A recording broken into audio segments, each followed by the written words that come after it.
Lo que se suponía que sería un ritual de liberación se convirtió en una verdadera batalla espiritual. El demonio se burló de nuestra fe, ignoró la autoridad de la palabra y se manifestó con una fuerza que desafiaba todo lo que yo conocía. La sensación de muerte era real y la lucha continuó hasta el último instante, hasta que... Les voy a contar una historia que nunca pensé que sería la mía. Una historia que comienza en la oscuridad más profunda y que, gracias a Dios, encontró su camino hacia la luz. Me llamo Manuel y durante muchos años de mi vida fui algo que a muchos les costaría creer, un practicante de la alta magia satánica. Sí, como lo oyen. No estoy hablando de juegos de adolescentes o de experimentar con lo oculto por curiosidad.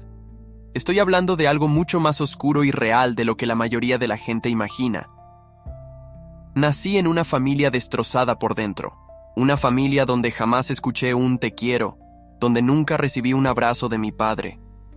En mi casa no existía esa palabra tan pequeña pero tan poderosa: amor. Lo que sí había era desprecio, sobre todo de mi padre. Eres un vago. Nunca llegarás a nada en la vida. Bandido, marginal. Esas eran las palabras que escuchaba casi a diario, solo porque llevaba el pelo largo y me gustaba la música metal.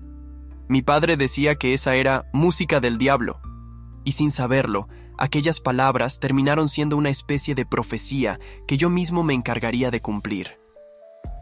¿Saben lo que hace la falta de amor en el corazón de un joven? Deja un vacío tan grande que buscamos llenarlo con cualquier cosa que nos haga sentir importantes, poderosos o simplemente parte de algo. Y yo encontré ese algo en el lugar más oscuro posible. No me llegó como muchos piensan. No fue que un día decidí ir a una librería y comprar un libro de San Cipriano con portada negra para jugar a ser brujo. No, eso es cosa de novatos y charlatanes. Los verdaderos círculos oscuros no funcionan así. Ellos te buscan a ti, te estudian, te evalúan según criterios muy específicos. Numerología cabalística, astrología, potencial espiritual. Buscan ciertos rasgos en las personas y, por alguna razón que todavía no entiendo del todo, vieron algo en mí. Un día, un hombre que nunca había visto antes me abordó. No puedo decirles cómo era físicamente ni qué carro conducía porque, aunque han pasado años, no quiero tener problemas. Pero puedo decirles que él supo exactamente qué decir para atraer a un muchacho herido y hambriento de aceptación. Hay un poder real, me dijo. No esas tonterías que venden en las librerías, sino conocimiento verdadero, secreto, poderoso. Y tú has sido elegido. ¿Elegido yo? ¿El chico al que su propio padre no podía ni mirar a los ojos? Por primera vez en mi vida me sentí especial. Y ese fue el anzuelo que mordí sin dudar. Muchas personas confunden el satanismo con lo que ven en películas o en libros como la Biblia satánica o el ridículo libro de San Cipriano que venden en cualquier esquina. Ese que promete hacerte invisible si recitas ciertos encantamientos. Pura basura, se los digo yo. La verdadera magia negra, la alta magia, es algo completamente diferente y mucho más peligroso. Verán, en este mundo actúan tres fuerzas. La fuerza del bien, representada por Dios, que es soberana y suprema. Luego está la maldad humana, que nace de nuestras propias decisiones y debilidades. Y finalmente, existe la fuerza del mal puro, personificada por el que ustedes conocen como Satanás o el diablo. Y créanme cuando les digo que es real, tan real como ustedes y yo. Los verdaderos círculos satánicos son como escuelas de iniciados. No cualquiera puede entrar. No hay una dirección donde ir a tocar la puerta y decir, quiero ser satanista. Como muchas sociedades secretas, bueno, mejor dicho, discretas, ellos te invitan a ti. Si comparan con otras organizaciones como la masonería, nadie llega y dice, quiero ser masón, y entra así nomás. Te tienen que invitar. Y así fue como empezó mi descenso. Primero te enseñan cosas básicas, observan cómo reaccionas, cómo asimilas el conocimiento prohibido. Si demuestras potencial, sigues avanzando. Si no, te descartan. Es como una prueba constante. Y yo, con todo ese vacío en mi alma, con esa rabia contra mi padre y contra el mundo, avancé rápido. Demasiado rápido. Lo que mucha gente no entiende es que el verdadero conocimiento oscuro no está en libros públicos. El diablo no es tonto, como para andar poniendo sus secretos en librerías. Los verdaderos grimorios, los auténticos libros de poder, están cuidadosamente guardados, protegidos por quienes ya han probado su lealtad a la oscuridad. Recuerdo la primera vez que vi uno de esos libros. No era como el famoso Dogma y Ritual de alta magia de Eliphas Levi que puede encontrar cualquiera. Era algo mucho más antiguo, con páginas amarillentas escritas en una lengua que ni siquiera reconocí al principio. Cuando me permitieron tocarlo, sentí un frío que me recorrió desde los dedos hasta el corazón, como si algo se hubiera despertado, en mí, algo que siempre había estado ahí, dormido. La gente cree que quien busca el poder oscuro es porque quiere hacer daño a otros, y a veces es cierto. Pero en muchos casos, como el mío, lo que buscamos es poder para nosotros mismos. Fama repentina, dinero, influencia. Esas son las carnadas con las que te atraen. ¿Quieres ser respetado? ¿Quieres que todos esos que te despreciaron se arrodillen ante ti? Podemos dártelo. Y así, paso a paso, te van llevando por un camino del que después es casi imposible salir. Te someten a lo que yo solo puedo describir como un lavado cerebral espiritual.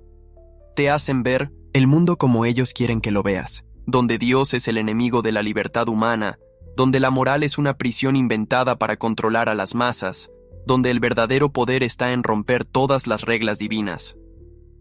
Después de meses de preparación, llegó mi rito de iniciación. No les voy a contar los detalles porque son cosas que prefiero no recordar y porque no quiero que nadie, ni por curiosidad, se sienta tentado a buscar ese camino. Solo les diré que esa noche una parte de mi humanidad murió, o al menos eso creí entonces.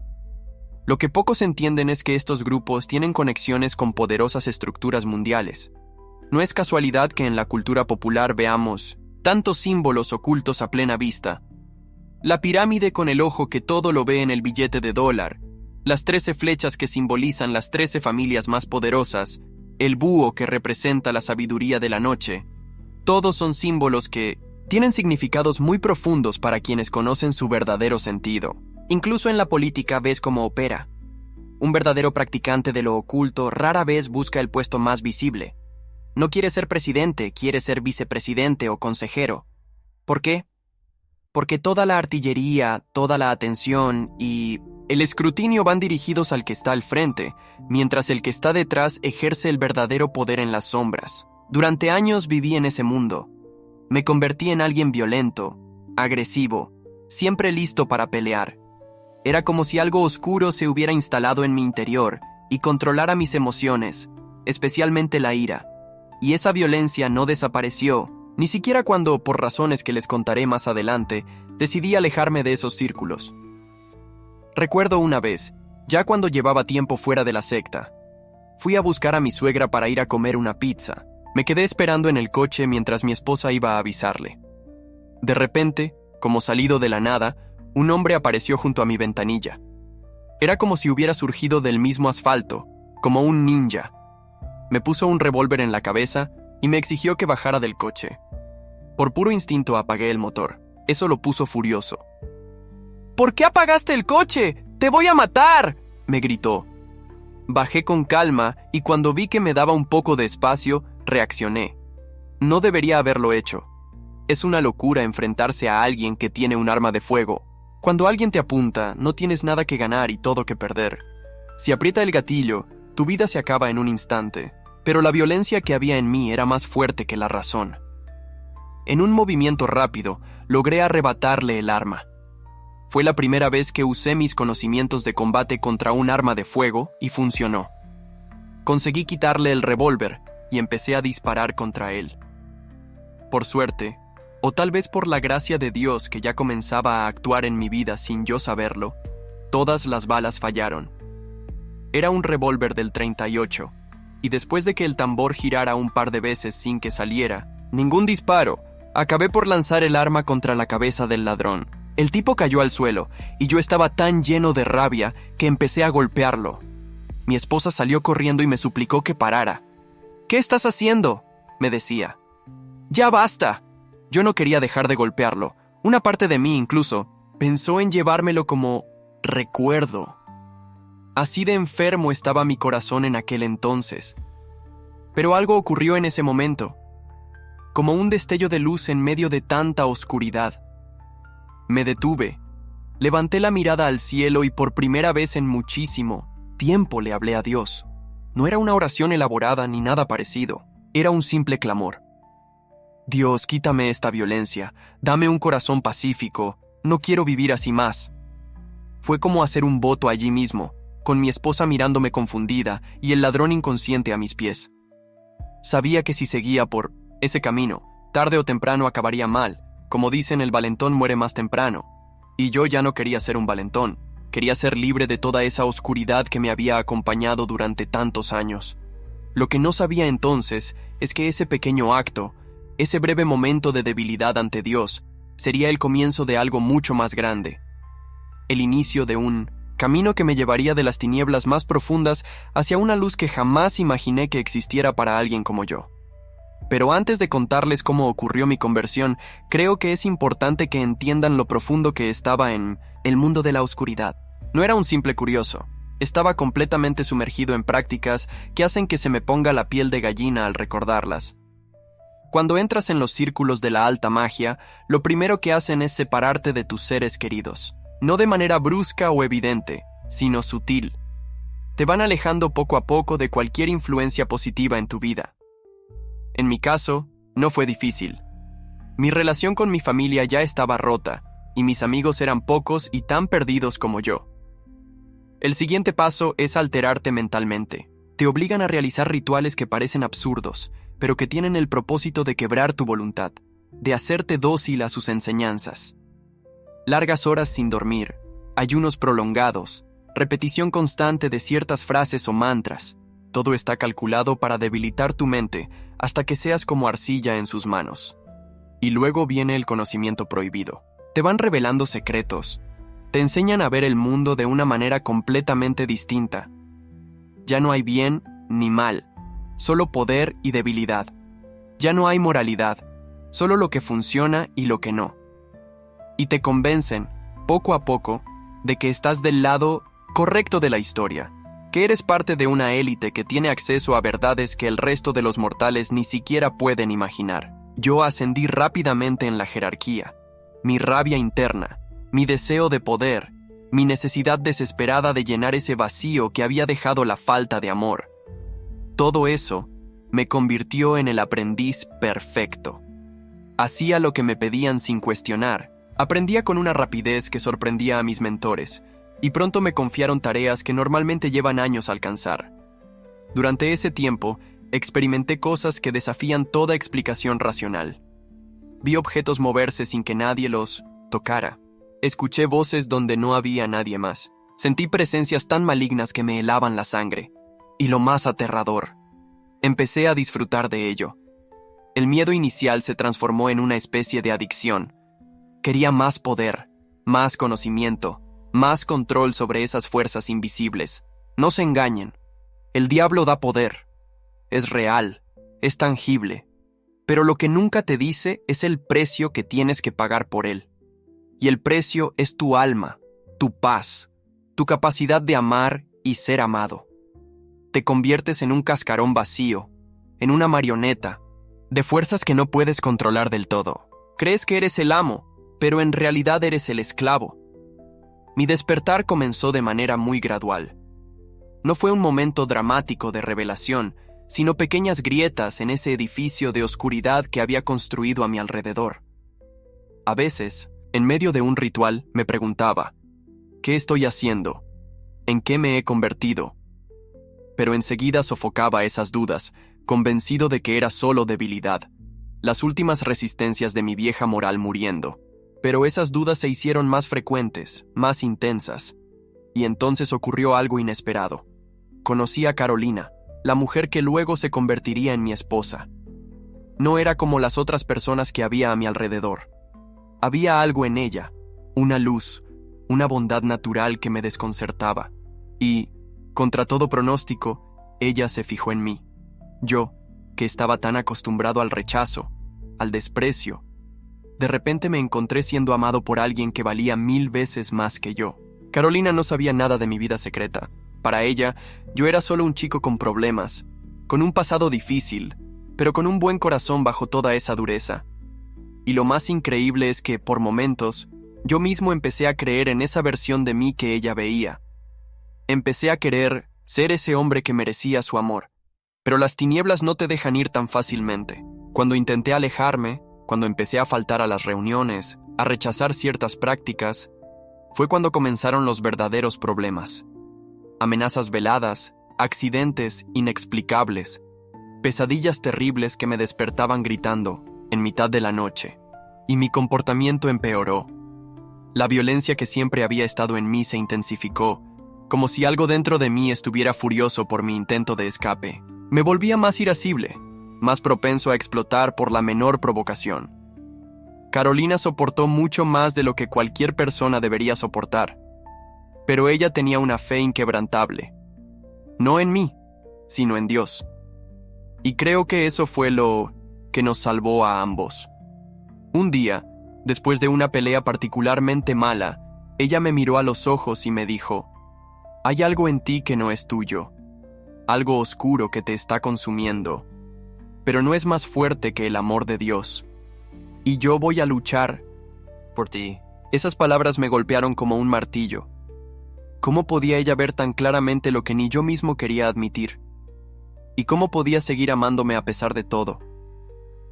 Fue entonces cuando comencé a considerar seriamente que tal vez había cometido el error más grande de mi vida al entregarme a esas fuerzas oscuras. Tal vez todo lo que me habían enseñado sobre Dios como un tirano, como un enemigo de la humanidad.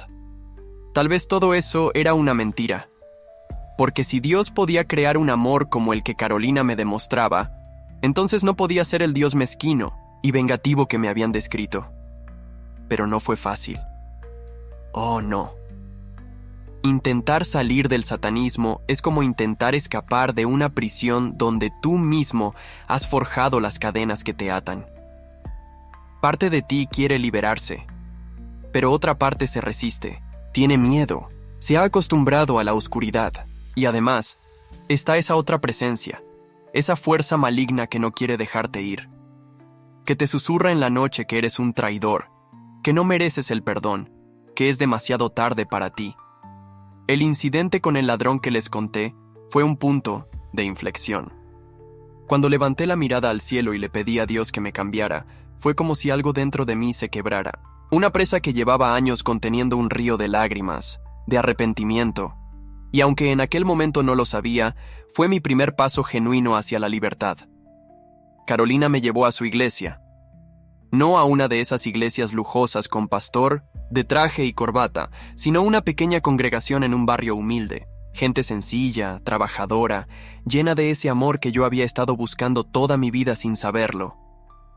Al principio iba por ella, para complacerla. Me sentaba en el último banco y escuchaba con escepticismo.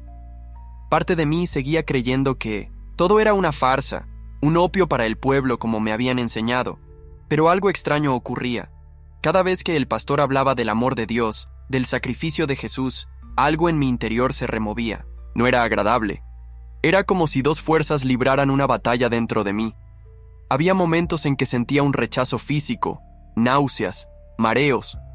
Otros en los que una rabia inexplicable me invadía y tenía que contenerme para no salir corriendo o gritar. «Es normal», me dijo un día el pastor cuando le conté lo que me pasaba. Lo que hay dentro de ti no quiere que escuches la verdad. No quiere que sepas que hay esperanza para ti. Y un domingo, durante un servicio especialmente emotivo, ocurrió. No puedo describir exactamente qué fue. Solo sé que mientras todos cantaban alrededor mío, yo caí de rodillas. Fue como si un peso invisible me aplastara. Y empecé a llorar. No lágrimas normales, sino un llanto desgarrador que venía desde lo más profundo de mi ser. Era como si toda la suciedad, toda la oscuridad que había acumulado durante años, estuviera saliendo de mí en forma de lágrimas. La gente se reunió a mi alrededor, oraron por mí, y yo sentí algo que nunca había experimentado, como si una mano cálida y poderosa me arrancara algo del pecho, algo frío y retorcido que se resistía a salir. Grité como nunca había gritado, no de dolor sino de liberación. Cuando todo terminó, cuando pude volver a ponerme de pie, me sentía diferente, liviano. como si hubiera estado cargando un peso enorme toda mi vida y de repente alguien lo hubiera quitado de mis hombros. Miré a Carolina, que lloraba a mi lado, y supe que algo fundamental había cambiado en mí. Pero no fue el fin de la batalla, sino apenas el comienzo. En los días y semanas siguientes, experimenté lo que solo puedo describir como un auténtico tormento espiritual. Pesadillas terribles, pensamientos intrusivos de violencia y desesperación, momentos en que sentía que me volvía loco. Hubo noches en que Carolina tuvo que sujetarme en la cama mientras yo gritaba y me retorcía como si algo dentro de mí estuviera muriendo. Y algo estaba muriendo, efectivamente. El mal que había cultivado durante tanto tiempo estaba dando su última batalla, resistiéndose a ser expulsado. Lo que yo había dejado entrar voluntariamente ahora se negaba a salir. Pero esta vez no estaba solo en la lucha. Tenía a Carolina, tenía a los hermanos de la iglesia que nunca me abandonaron, a pesar de lo perturbador que resultaba todo el proceso. Y sobre todo, había descubierto que Dios era real. No el Dios vengativo y cruel que me habían enseñado en los círculos satánicos, sino un Dios de amor, de perdón, de segunda oportunidades. Una noche particularmente difícil, cuando la desesperación amenazaba con consumirme, recordé un versículo que había escuchado en la iglesia. Mayor es el que está en vosotros que el que está en el mundo. Y comprendí que era cierto, que por muy poderosas que fueran las tinieblas, la luz era más fuerte, que por muy profundo que hubiera caído, la mano de Dios podía alcanzarme y sacarme del pozo. Fue un proceso largo, doloroso, con avances y retrocesos. Tuve que enfrentar no solo mis demonios espirituales, sino también mis propios traumas, mis heridas de la infancia, mi rabia contra mi padre, mi sensación de abandono. Tuve que aprender a perdonar, a amar, a confiar. Y sobre todo, tuve que aprender a perdonarme a mí mismo, que tal vez fue lo más difícil de todo. Pero salí de las tinieblas, y cuando miro atrás, a ese joven lleno de odio y de vacío que una vez fui, apenas lo reconozco. Es como si fuera otra persona, alguien que conocí hace mucho tiempo pero que ya no existe. Carolina y yo nos casamos, formamos un hogar, tuvimos un hijo al que llamamos Miguel, como el arcángel guerrero, y durante años vivimos una vida que nunca creí posible para alguien como yo. Una vida de paz, de propósito. Me convertí en un testimonio viviente de que nadie está tan perdido que no pueda ser encontrado, tan roto que no pueda ser reparado, tan oscuro que no pueda ser iluminado. Pero la vida nunca es un camino recto, ¿verdad? Hace poco más de 3 semanas mi querida Carolina se fue. Había estado sufriendo mucho por una enfermedad y ella siempre decía: Dios, llévame contigo. Tengo ganas de estar en el cielo. Tengo ganas de ver a Miguel. Nuestro hijo había partido antes que ella, Ben, y eso había roto algo en su corazón que nunca terminó de sanar. Una noche, se fue a dormir tranquila y simplemente no despertó. Una parada cardíaca fulminante, dijeron los médicos, sin dolor, sin sufrimiento, tal como ella siempre le pedía a Dios, dormir y despertar en el cielo. Y aunque la extraño con cada fibra de mi ser, encuentro consuelo en saber que se fue en paz, que está donde siempre quiso estar. Y aquí estoy yo ahora, solo, pero no abandonado. Triste, pero no desesperado, porque sé que esta separación es temporal. Sé que algún día nos reuniremos de nuevo, en un lugar donde no hay lágrimas, ni dolor, ni recuerdos amargos, solo luz, solo amor. Mi historia podría haber sido muy diferente. Podría haber terminado en tragedia, en oscuridad, en perdición. Pero gracias al amor de una mujer que nunca se rindió conmigo, y gracias a un Dios que resulta que sí estaba interesado en un satanista perdido como yo, mi historia se convirtió en un testimonio de esperanza. Y si hay algo que quiero que se lleven de todo esto, es precisamente eso, la esperanza. No importa lo lejos que creas que has ido, lo oscuro que sea tu pasado, lo imperdonable que te parezcan tus acciones. Siempre hay un camino de regreso a la luz. Siempre hay una mano extendida, esperando que la tomes. Siempre hay un Dios que te ama, no a pesar de tus heridas y tus errores, sino incluyéndolos como parte de la persona única que eres. El exorcismo, del que les hablo, no fue como en las películas. No fue un ritual dramático con un sacerdote rociando agua bendita. Fue un largo proceso de sanación, de liberación, de transformación. Y aunque el demonio no quiso salir fácilmente, aunque luchó con uñas y dientes por mantener su control sobre mí, al final tuvo que ceder ante un poder mayor. Porque esa es la verdad que descubrí después de tantos años en las tinieblas. Que la luz siempre, siempre vence a la oscuridad. No porque la oscuridad no sea poderosa, sino porque la luz es más fuerte. Mucho más fuerte. Y esa es mi historia. La historia de Manuel, el que una vez caminó entre demonios y ahora camina hacia la luz. No perfecto, no completamente sanado, todavía luchando día a día con las cicatrices del pasado. Pero libre, finalmente libre. Hay cosas sobre el mundo oscuro que pocas personas conocen, y menos aún comprenden realmente. Cuando estás dentro, como yo estuve, ves el mundo con otros ojos. Empiezas a reconocer símbolos, a entender señales, a percibir conexiones que para el resto pasan desapercibidas. Es como si te dieran unas gafas especiales que te permiten ver una realidad paralela que siempre ha estado ahí, pero que la mayoría no puede o no quiere ver. Durante mi tiempo en la alta magia, aprendí cosas que ahora me hacen estremecer. No se trata solo de rituales o encantamientos, como muchos imaginan. Es todo un sistema de conocimiento, una forma de entender y manipular el mundo que se remonta a miles de años atrás. Por eso quiero hablarles hoy sobre algunas de estas cosas, no para despertar curiosidad malsana, sino para que entiendan cuán profunda es la oscuridad de la que Dios me rescató. Cuando ingresé a los círculos más elevados, lo primero que me enseñaron fue sobre las jerarquías. Así como en el cielo hay diferentes rangos de ángeles, en el lado oscuro también hay una estructura muy definida. Y lo mismo ocurre en la tierra, con los humanos que sirven a estas fuerzas. Me acuerdo bien de cuando me explicaron cómo funciona el poder en este mundo. Nadie que realmente tiene poder lo exhibe, me decían. Los que muestran poder suelen ser solo marionetas de quienes realmente lo ejercen desde las sombras. Es como en la política. Un verdadero sirviente de las tinieblas rara vez buscará ser presidente o figura principal.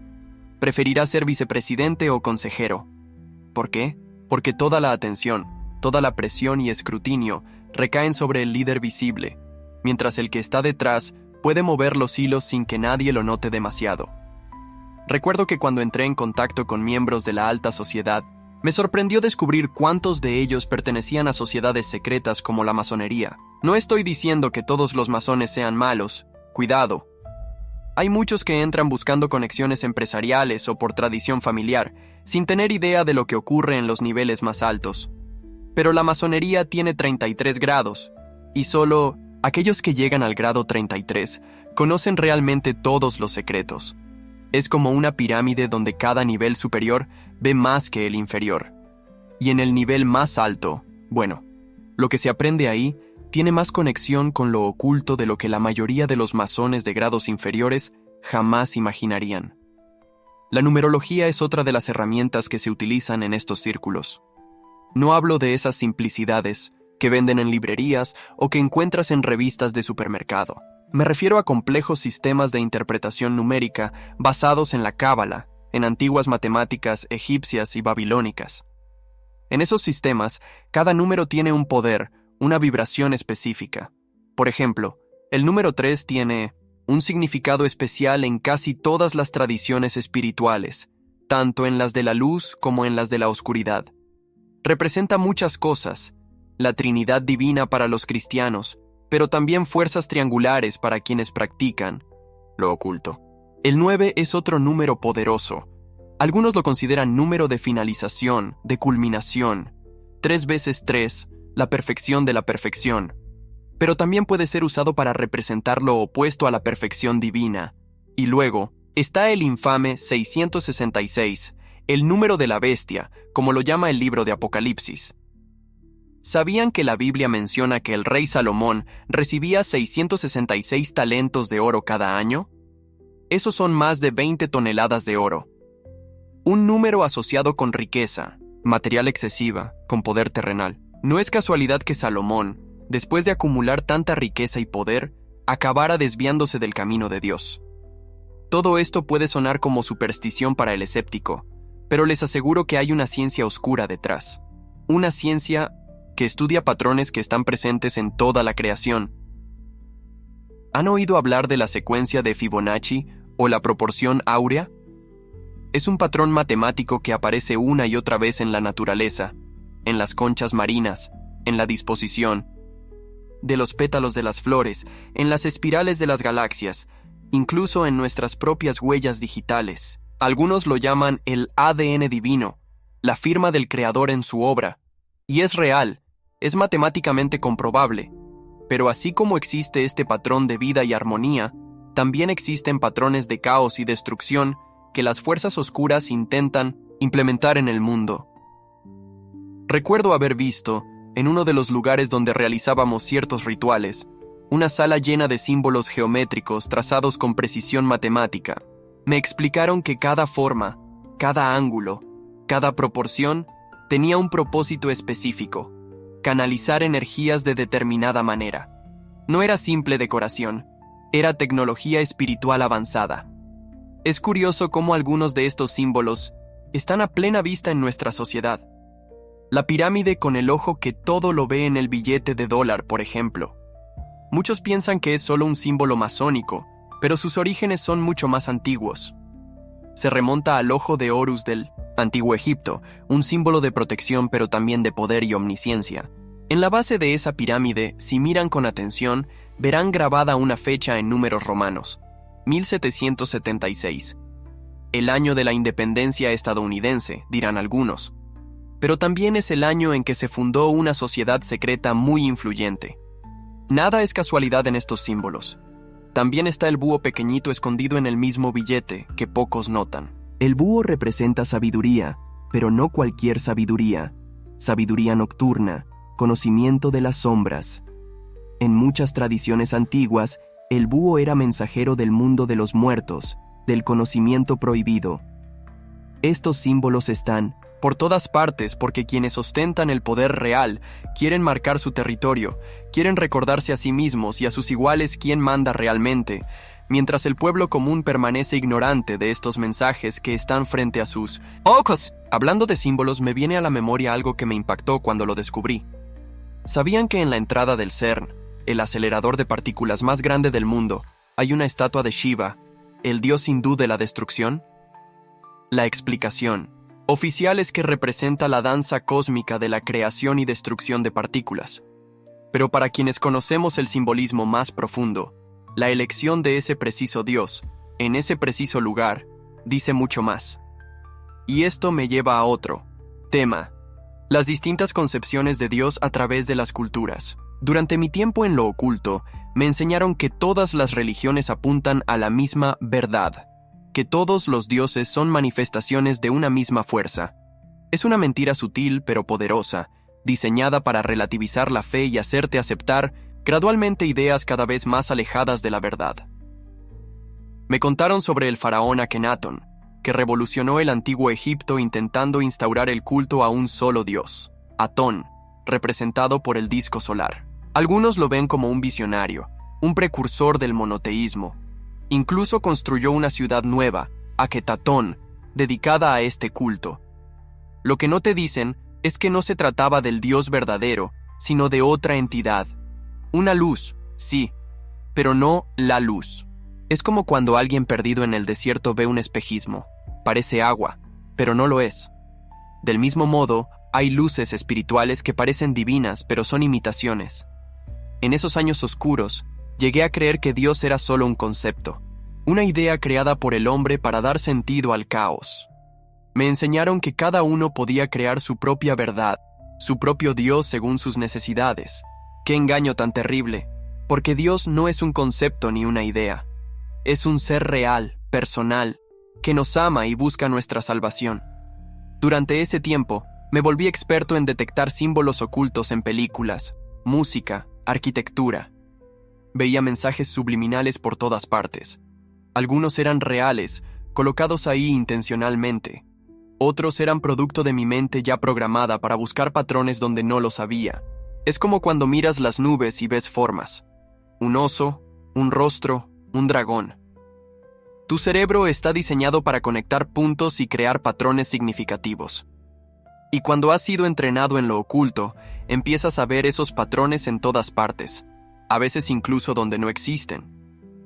Por ejemplo, esas teorías absurdas sobre mensajes satánicos si reproduces canciones al revés, o las acusaciones de que ciertas películas infantiles esconden símbolos sexuales. La mayoría son disparates, productos de mentes obsesionadas con encontrar maldad en cada esquina. Pero, y este es un pero importante, eso no significa que no existan influencias oscuras reales en nuestra cultura. Las hay, y son poderosas. Solo que no están donde la mayoría de los cazadores de conspiraciones creen encontrarlas. Son más sutiles, más sofisticadas, y apuntan a algo mucho más valioso que escandalizar. Buscan normalizar ciertas ideas, ciertos comportamientos que lentamente nos alejan de Dios y de su diseño para nuestras vidas. Déjenme contarles algo personal. Cuando estaba en lo más profundo de mi camino oscuro, escribí un libro. Lo hice como parte de mi misión, para sembrar ciertas ideas en la mente de quienes lo leyeran. No era un libro abiertamente satánico, era más sutil que eso. Mezclaba verdades con mentiras como siempre hace el enemigo. En ese libro, describía a cierto tipo de persona que eventualmente llegaría al poder político. No di nombres, pero insinué ciertas características: origen extranjero, ambiciones específicas, cierta apariencia. Para mi sorpresa, años después, cuando ese libro ya estaba publicado y yo ya había salido de la oscuridad, surgió un político que parecía encajar perfectamente con esa descripción. La gente empezó a hacer conexiones, a decir que yo había profetizado su llegada. Lo más irónico es que ese mismo político mencionó mi libro en un meeting, sin saber realmente de qué se trataba. Esto hizo que mi libro se vendiera como pan caliente.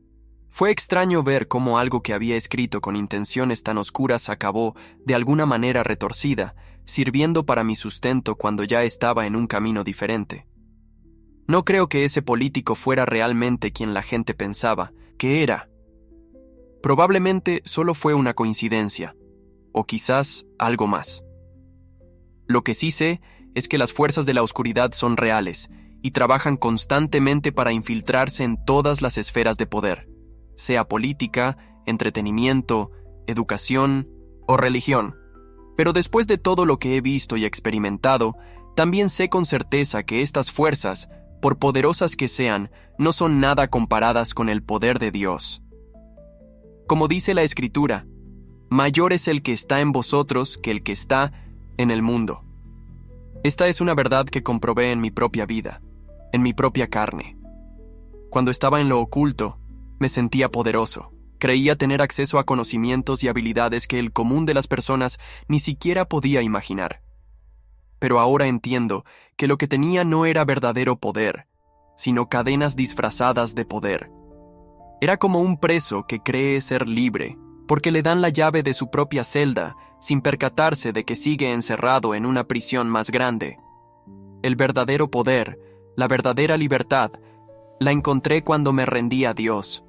Cuando dejé de luchar, de querer controlarlo todo, de buscar en la oscuridad lo que solo se encuentra en la luz. Fue como si toda mi vida hubiera estado tratando de encender una vela en una cueva profunda, cuando todo lo que necesitaba hacer era salir a la luz del sol. Hay una cosa más sobre la que quiero hablarles, algo que aprendí en esos años oscuros y que me parece importante compartir. Se trata de cómo estas fuerzas operan en nuestra sociedad actual. No es como en las películas, con rituales elaborados y sacrificios sangrientos, aunque esas cosas también existen en ciertos círculos. Es mucho más sutil, más insidioso. Trabajan principalmente a través de la influencia cultural, cambiando gradualmente nuestros valores, normalizando comportamientos que antes considerábamos inaceptables, ridiculizando la fe sincera mientras elevan ciertas prácticas espirituales alternativas. También operan a través del miedo, la división, el odio. Cuando ves a personas que deberían amarse atacándose con saña, cuando ves familias destruidas por rencores que podrían resolverse con una simple conversación, cuando ves a naciones enteras consumidas por el odio hacia otras, esas son las verdaderas obras de la oscuridad. El príncipe de este mundo es experto en enfrentarnos unos contra otros. Divide y vencerás Esa es su estrategia desde el principio de los tiempos. Y nosotros, pobres ingenuos, caemos una y otra vez. Incluso los creyentes nos dejamos arrastrar a batallas que no son nuestras, olvidando que nuestra lucha no es contra carne y sangre. Durante mis años en lo oculto, aprendí técnicas específicas para sembrar discordia, para identificar puntos de tensión en relaciones y exacerbarlos hasta la ruptura. Era como un arte oscuro, una forma de manipulación espiritual y psicológica. Y lo peor es que funcionaba. Veía relaciones de años destruirse en semanas bajo la influencia de estas técnicas. Ahora, desde el otro lado, puedo reconocer estas mismas tácticas operando a gran escala en nuestra sociedad. Y mi corazón se rompe, porque sé el daño que causan, sé el sufrimiento que generan, y sé que hay personas como yo era antes, trabajando activamente para implementarlas, creyendo que sirven a algún propósito elevado cuando en realidad solo están extendiendo miseria y desesperación. Pero también sé que hay esperanza. Si Dios pudo rescatarme a mí, que estaba tan profundamente inmerso en las tinieblas, puede rescatar a cualquiera. Si pudo transformar mi corazón lleno de odio y violencia en uno capaz de amar y perdonar, puede hacer lo mismo con el corazón más endurecido. Y sé que al final, cuando todo esté dicho y hecho, la luz prevalecerá sobre la oscuridad. No porque nosotros seamos tan fuertes o tan buenos, sino porque Él es fiel, y su amor es más poderoso que todo el odio y toda la maldad que este mundo pueda generar. Cuando miro atrás, a esos años perdidos en las tinieblas, no puedo evitar sentir una mezcla de tristeza y gratitud. Tristeza por el tiempo desperdiciado, por el daño causado, pero también profunda gratitud porque ahora puedo usar esa misma experiencia para ayudar a otros, para advertirles sobre los peligros que yo no supe evitar. Es como si Dios, en su infinita sabiduría y misericordia, tomara incluso nuestros peores errores y los transformara en herramientas para su gloria. Como dice el Salmo, lo que la oruga había devorado, yo os lo restituiré. Y vaya si lo ha hecho en mi vida. Hace poco, después de dar mi testimonio en una iglesia, se me acercó un joven. Tenía el mismo aspecto que yo a su edad, cabello largo, ropa oscura, esa mirada mitad desafiante, mitad perdida que yo conocía también. Me contó que estaba experimentando con la Ouija, con ciertos rituales que había encontrado en internet, que le fascinaba lo oculto y quería poder. Le conté mi historia, sin adornar nada, sin ocultar lo feo y lo doloroso. Le hablé del vacío que nunca se llena, de las promesas que nunca se cumplen, del precio que pagas sin siquiera darte cuenta hasta que es demasiado tarde. Y vi en sus ojos algo que reconocí, el comienzo de la duda, la primera grieta en el muro. No sé si ese joven cambió de rumbo. Eso está entre él y Dios. Pero planté una semilla, y eso es lo que todos podemos hacer. Plantar semillas de verdad y luz en un mundo que desesperadamente las necesita. Y eso es lo que intento hacer cada día desde que Dios me dio esta segunda oportunidad. Usar mi voz, mi historia, mi dolor y mi sanación para mostrar a otros que hay un camino de salida, que hay esperanza incluso en la noche más oscura. Porque si hay algo que he aprendido en esta vida accidentada mía, es que no importa cuán lejos hayas ido en la dirección equivocada, nunca es demasiado tarde para dar la vuelta y comenzar a caminar hacia la luz. Nunca es demasiado tarde para permitir que Dios realice su propio exorcismo en tu vida, expulsando la oscuridad y llenándote con su luz, con su amor, con su paz que sobrepasa todo entendimiento. Y aunque a veces el demonio no quiera salir, aunque se aferre con uñas y dientes a lo que considera suyo, no es rival para el poder de Dios. Al final, siempre tiene que ceder. Siempre tiene que huir ante la presencia del Rey de Reyes. Esa es la verdad que sustenta mi vida hoy. Esa es la esperanza que me hace seguir adelante cada día, incluso después de haber perdido tanto. El camino es largo, la batalla es dura, pero la victoria ya está asegurada. Y mientras tanto, aquí estoy. Un simple hombre con una historia extraordinaria de misericordia y redención. Un testimonio viviente de que no hay oscuridad tan profunda que la luz de Dios no pueda penetrar y transformar. Cuando uno sale de las tinieblas y abraza la luz, no solo cambia de bando, sino que también adquiere una perspectiva única. Es como si hubieras vivido años como espía en territorio enemigo y de repente regresaras a casa con todos los planos, todas las estrategias, todos los secretos. Y eso es precisamente lo que quiero compartir con ustedes hoy. Los secretos de la organización que abandoné, para que puedan entender contra qué nos enfrentamos realmente. Muchos me preguntan, ¿es cierto eso del famoso número 666? ¿Tiene algún significado real o es solo una exageración de películas de terror? Les puedo asegurar que es muy real y tiene un fundamento mucho más antiguo de lo que la mayoría imagina. En el Libro de los Reyes, capítulo 10, versículo 14, la Biblia nos dice que el rey Salomón recibía cada año 666 talentos de oro. No es casualidad. Este mismo número aparece luego en Apocalipsis 13:18 como el número de la bestia. Este paralelo no es fortuito. El oro, la riqueza material, el poder terrenal, todas estas cosas, cuando se convierten en ídolos, pueden ser puertas de entrada a la corrupción espiritual. Salomón, con toda su sabiduría, acabó desviándose del camino precisamente por estas tentaciones. En los círculos más elevados del satanismo, nos enseñaban que el 666 representa una trinidad invertida. Así como existe la Trinidad divina del Padre, Hijo y Espíritu Santo, existe una trinidad satánica compuesta por el diablo, el anticristo y el falso profeta. 3 entidades trabajando en perfecta armonía para un propósito común: engañar, destruir y condenar. El diablo es el arquitecto, el anticristo es su representante humano en la tierra y el falso profeta es quien le da credibilidad espiritual, quien lo presenta ante el mundo como la solución a todos nuestros problemas. Un trío perfecto para el mayor engaño de la historia. Según las interpretaciones que me enseñaron de Apocalipsis 17, el falso profeta vendría del Vaticano. Sería el 8º papa después de que el Vaticano se constituyera como Estado soberano, lo cual ocurrió el 11 de febrero de 1929 con la firma de los Tratados de Letrán. Si contamos desde ese momento, excluyendo a Pío XI que ya estaba en ejercicio cuando se firmaron los tratados, y siguiendo con todos los papas que han venido después, llegamos a la conclusión de que el actual es el 7º. Según esta interpretación, el próximo sería el 8º, el último, aquel que daría su apoyo al anticristo.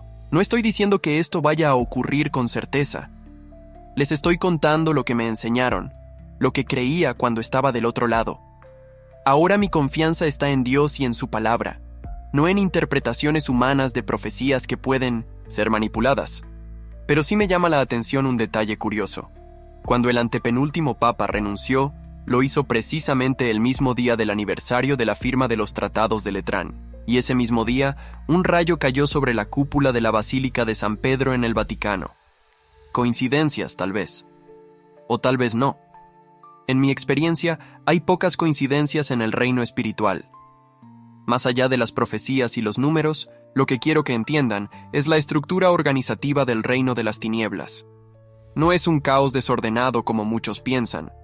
Es un sistema jerárquico, meticulosamente organizado, con cadenas de mando claras y propósitos definidos. En la cúspide está Satanás mismo, el príncipe de este mundo, como lo llama la Biblia. Debajo de él hay 4 grandes príncipes que gobiernan sobre diferentes aspectos de la humanidad: Belcebú, Astarot, Asmodeo y Leviatán. Cada uno tiene su esfera de influencia, su especialidad en cuanto a tentaciones y engaños. Belcebú, por ejemplo, es conocido como el Señor de las Moscas, asociado con la corrupción, la enfermedad y la impureza. Astarot está vinculado al conocimiento prohibido, a la soberbia intelectual. Asmodeo es el demonio de la lujuria, de las perversiones sexuales. Y Leviatán es un espíritu territorial asociado con las aguas, con el orgullo y la rebelión. Según me enseñaron, Leviatán es el espíritu territorial que actúa sobre nuestro país. Está vinculado a las aguas, y no es casualidad que muchas de las entidades que se veneran en ciertos cultos sincréticos estén también asociadas con ríos, mares y lagos. Es la misma fuerza espiritual presentándose con diferentes máscaras, según la cultura. Debajo de estos príncipes hay toda una jerarquía de espíritus, cada uno con su función específica. Algunos trabajan en el ámbito político, otros en el cultural, otros en el religioso. Es como un ejército perfectamente coordinado, donde cada soldado sabe exactamente cuál es su misión. Y la misión principal es siempre la misma: engañar, dividir, destruir. Crear confusión donde debería haber claridad. sembrar odio donde debería haber amor, promover la muerte donde debería florecer la vida. Pero lo más aterrador es cómo esta estructura espiritual tiene su reflejo en el mundo material, a través de personas que consciente o inconscientemente sirven a estos poderes. Desde las altas esferas políticas y económicas hasta los rincones más oscuros de Internet, el sistema está diseñado para perpetuar la oscuridad. Un aspecto que me impresionó cuando estaba dentro era el nivel de inteligencia y coordinación que tienen. Es casi como una agencia de espionaje internacional. Pueden rastrear a alguien, conocer sus movimientos, sus debilidades, sus puntos vulnerables. Todo está interconectado en esta era digital, y ellos saben cómo usar esa interconexión para sus propósitos. No es paranoia, es la realidad que experimenté. Cuando recibes una invitación para unirte a estos círculos, ya te han investigado a fondo. Saben quién eres, de dónde vienes, qué te motiva, cuáles son tus heridas emocionales. Te estudian como un depredador estudia a su presa antes de atacar. ¿Y saben qué es lo más inquietante? Que en nuestra era moderna, este tipo de vigilancia y recopilación de datos ya no es exclusivo de grupos secretos o agencias gubernamentales. Está al alcance de cualquiera con los conocimientos técnicos adecuados. Nuestros teléfonos, nuestros dispositivos conectados, nuestras redes sociales, todo está constantemente recopilando información sobre nosotros. Información que puede ser usada para manipularnos. No estoy diciendo que debamos vivir con miedo ni volvernos paranoicos. Estoy diciendo que debemos ser conscientes de las realidades espirituales y materiales que nos rodean para poder protegernos adecuadamente. Porque cuando decidí salir de ese mundo, cuando elegí la luz, experimenté de primera mano lo que significa enfrentarse a estas fuerzas. Les conté sobre mi proceso de conversión, sobre cómo Dios me rescató de las tinieblas, pero no les he contado lo que vino después. Al principio, pensé que todo sería paz y bendiciones, que una vez fuera del satanismo, mi vida sería un camino de rosas. Qué equivocado estaba. Lo más difícil apenas comenzaba. Lo primero que hice fue contárselo todo a Carolina, mi esposa. Para mi sorpresa, ella no salió corriendo. Me abrazó, lloró conmigo y me dijo: Dios te trajo a mi vida por una razón, y juntos vamos a superar esto. Luego decidimos que debía compartir mi testimonio. Escribí un libro contando mi experiencia, sin mencionar nombres específicos, pero sí describiendo cómo funcionan estos grupos, cómo reclutan, cómo manipulan. Era mi forma de advertir a otros, de evitar que cayeran en las mismas trampas que yo. Y ahí empezaron los problemas. Apenas se publicó el libro, comenzaron las amenazas. Primero sutiles, luego cada vez más explícitas. Mis mascotas aparecieron, muertas una mañana. Mensajes anónimos, llamadas en mitad de la noche, personas siguiéndome por la calle. El próximo serás tú, pensaba constantemente. El miedo se instaló en mi casa como un invitado no deseado. Carolina y yo dormíamos, por turnos, uno vigilando mientras el otro descansaba. Vivíamos en un estado constante de alerta, de terror, pero lo más doloroso fue el rechazo de aquellos que esperábamos que nos apoyaran. Mucha gente de la iglesia se alejó de nosotros. Tenían miedo de que la oscuridad que yo había traído conmigo de alguna manera los contaminara a ellos también. No los culpo. El temor a lo desconocido puede ser muy poderoso. Recuerdo especialmente a un pastor. Su iglesia era grande, influyente. Él tenía ambiciones políticas, incluso había sido candidato a la presidencia con un mensaje de restauración nacional. Me invitó a su congregación, pero cuando supo de mi pasado, me dijo algo que nunca olvidaré. No digas que perteneces a esta iglesia. No menciones mi nombre en tus testimonios. Si la gente se entera de que hay un ex satanista aquí, eso arruinará mi imagen, mis proyectos. Me sentí como un leproso en tiempos bíblicos, gritando «impuro, impuro», para que nadie se me acercara. Yo, que había esperado encontrar aceptación y hermandad en la casa de Dios, encontraba puertas cerradas y miradas de sospecha. Pero Dios es fiel. Cuando parecía que todo estaba en nuestra contra, Él nos puso en el camino una pequeña congregación, un grupo de creyentes humildes que no se impresionaron por mi pasado ni se asustaron por las amenazas. Nos acogieron, nos protegieron, oraron por nosotros.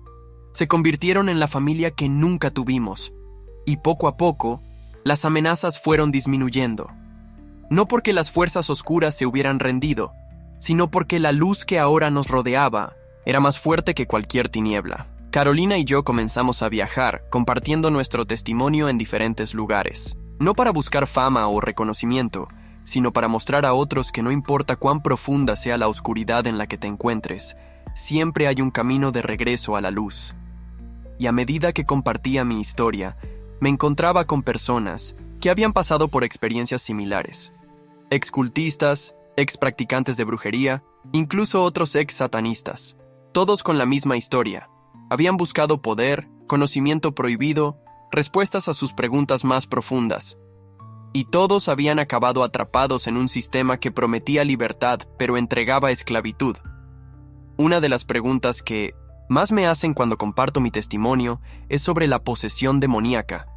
¿Es real? ¿Cómo funciona? ¿Puede cualquiera ser poseído? Les respondo desde mi experiencia y desde lo que ahora entiendo a la luz de la Biblia. Sí, la posesión demoníaca es real, pero no es tan frecuente ni tan espectacular como las películas de terror nos hacen creer. No es cuestión de cabezas girando 360 grados o personas levitando. Es mucho más sutil y por eso mismo mucho más peligrosa. La posesión o influencia demoníaca ocurre cuando una persona, voluntaria o involuntariamente, abre puertas espirituales que deberían permanecer cerradas. Puede ser a través de prácticas ocultistas, del consumo de ciertas sustancias que alteran la conciencia o incluso a través de traumas emocionales severos que crean fisuras en nuestra protección espiritual natural. Los demonios que pueden poseer o influir directamente en seres humanos suelen ser de menor rango en la jerarquía. Los príncipes, los de mayor poder, rara vez se involucran directamente. Es como en un ejército. Los generales no están en primera línea. Envían a B-900 los soldados rasos. Y aquí quiero hacer una aclaración importante. No todos los problemas mentales o emocionales tienen una causa demoníaca. La depresión, la ansiedad, los trastornos de personalidad son condiciones médicas reales que requieren tratamiento profesional. Atribuir todo a demonios no solo es incorrecto, sino que puede ser peligroso, impidiendo que las personas busquen la ayuda que realmente necesitan. Cuando veo a ciertos ministros de liberación que ven demonios en cada esquina, que hacen espectáculos donde supuestos espíritus malignos hablan a través de personas, dando testimonios o pidiendo diezmos, me entristece profundamente. Eso no es liberación verdadera. Es teatro religioso que trivializa una realidad espiritual muy seria. Un verdadero demonio, un espíritu que ha existido por milenios, no hablaría como en esas liberaciones. No. Cometería errores gramaticales, no haría chistes, no se comportaría como un personaje de caricatura. Son entidades antiguas, astutas, que entienden perfectamente cómo funciona el alma humana porque han estado observándonos desde el principio. Y esto me lleva a otra pregunta común. Si existen posesiones demoníacas, ¿existen también posesiones angelicales? ¿Pueden los ángeles incorporarse en personas como supuestamente hacen los demonios? La respuesta es no. Los ángeles no buscan controlar a los seres humanos ni usar sus cuerpos. Su misión es proteger, guiar, ayudar, siempre respetando nuestro libre albedrío.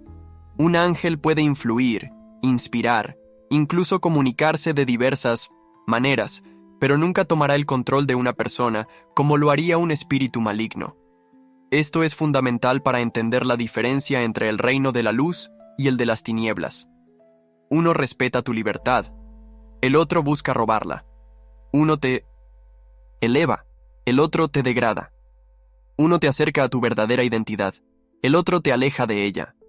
Durante mis años en las prácticas oscuras, presencié muchos rituales de canalización donde supuestamente entidades superiores se manifestaban a través de médiums. Parecía impresionante, revelador incluso. Pero ahora entiendo que era solo otra forma de engaño. Las entidades que se comunicaban no eran fuentes de sabiduría elevada, eran espíritus de engaño disfrazados de luz. Como dice la Escritura, y no es de extrañar, pues aún Satanás se disfraza como ángel de luz. Este es quizás uno de sus engaños más efectivos. Presentarse no como la encarnación del mal, sino como un guía iluminado, un maestro espiritual, una fuente de conocimiento superior. Y muchas personas caen en este engaño porque están genuinamente buscando respuestas, buscando una conexión con lo divino, buscando un propósito más elevado para sus vidas. El hambre espiritual es real y legítima. El problema es dónde buscamos satisfacerla. Otra pregunta que me hacen frecuentemente se refiere a los poderosos de este mundo. ¿Es cierto que muchos líderes políticos, magnates, celebridades, están involucrados en lo oculto? ¿Existen realmente esos rituales secretos de los que tanto se habla en Internet? De nuevo, debo ser cauteloso. No puedo dar nombres ni acusar específicamente a nadie, pero sí puedo decir que, basado en mi experiencia, existe una atracción natural entre el poder y lo oculto. Quienes tienen ambiciones desmedidas, quienes están dispuestos a hacer cualquier cosa por alcanzar la cima, suelen ser más susceptibles a las promesas de conocimiento secreto y poder sobrenatural. He visto a personas de gran influencia participar en rituales que el ciudadano común encontraría perturbadores. No estoy hablando de sacrificios humanos o cosas por el estilo, aunque la historia documenta que estas prácticas han existido en diversas culturas. Me refiero a ceremonias diseñadas para canalizar ciertos tipos de energía, para establecer pactos espirituales, para asegurar protección y éxito. Estos rituales suelen ser muy diferentes de las caricaturas que vemos en películas. No, son hombres encapuchados alrededor de pentagramas dibujados con sangre. Son eventos mucho más sofisticados, a menudo disfrazados de reuniones exclusivas, retiros espirituales o ceremonias tradicionales. Lo que más me preocupa no son estos individuos específicos y sus prácticas, sino el impacto que tienen en la sociedad en general.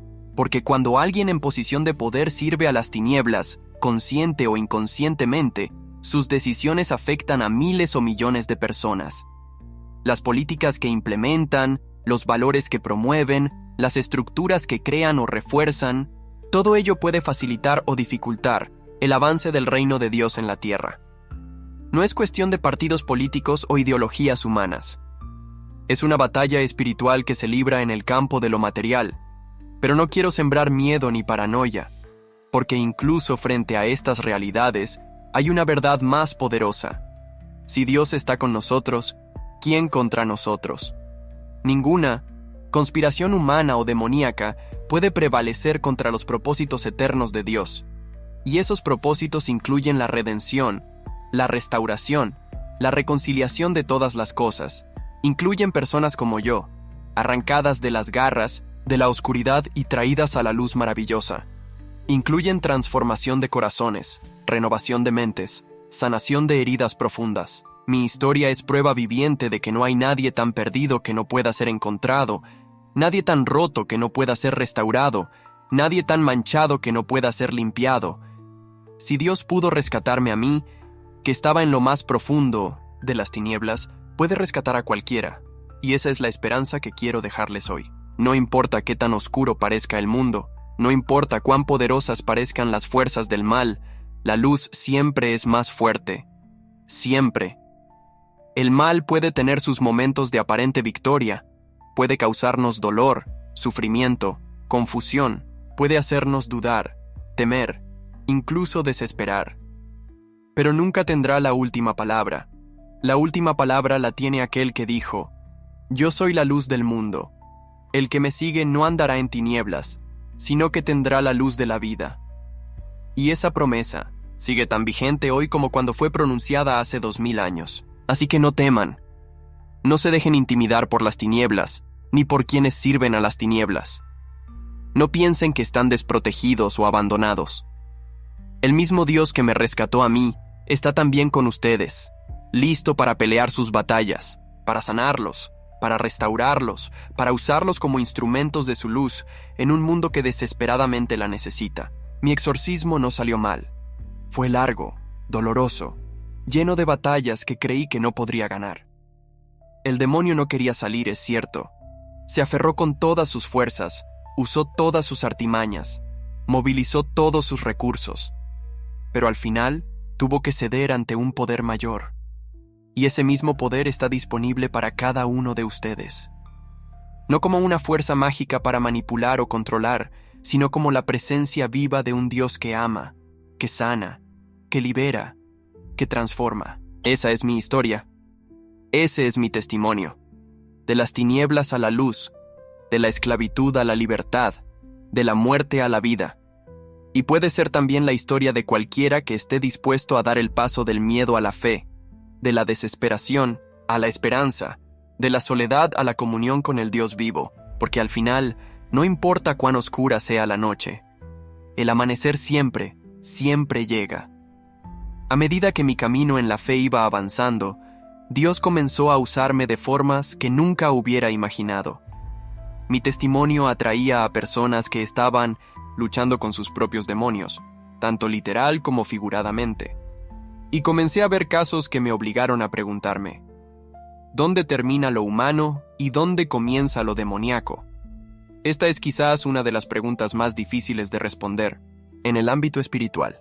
Como alguien que estuvo del otro lado, que conoció las tinieblas desde adentro, aprendí a distinguir entre los problemas que tienen raíces puramente psicológicas y aquellos que tienen una dimensión espiritual.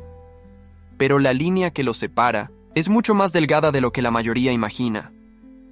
Recuerdo un caso particular que me impactó profundamente. Un día recibí la llamada de un pastor amigo. Estaba desesperado porque tenía en su iglesia a un joven con comportamientos extremadamente violentos.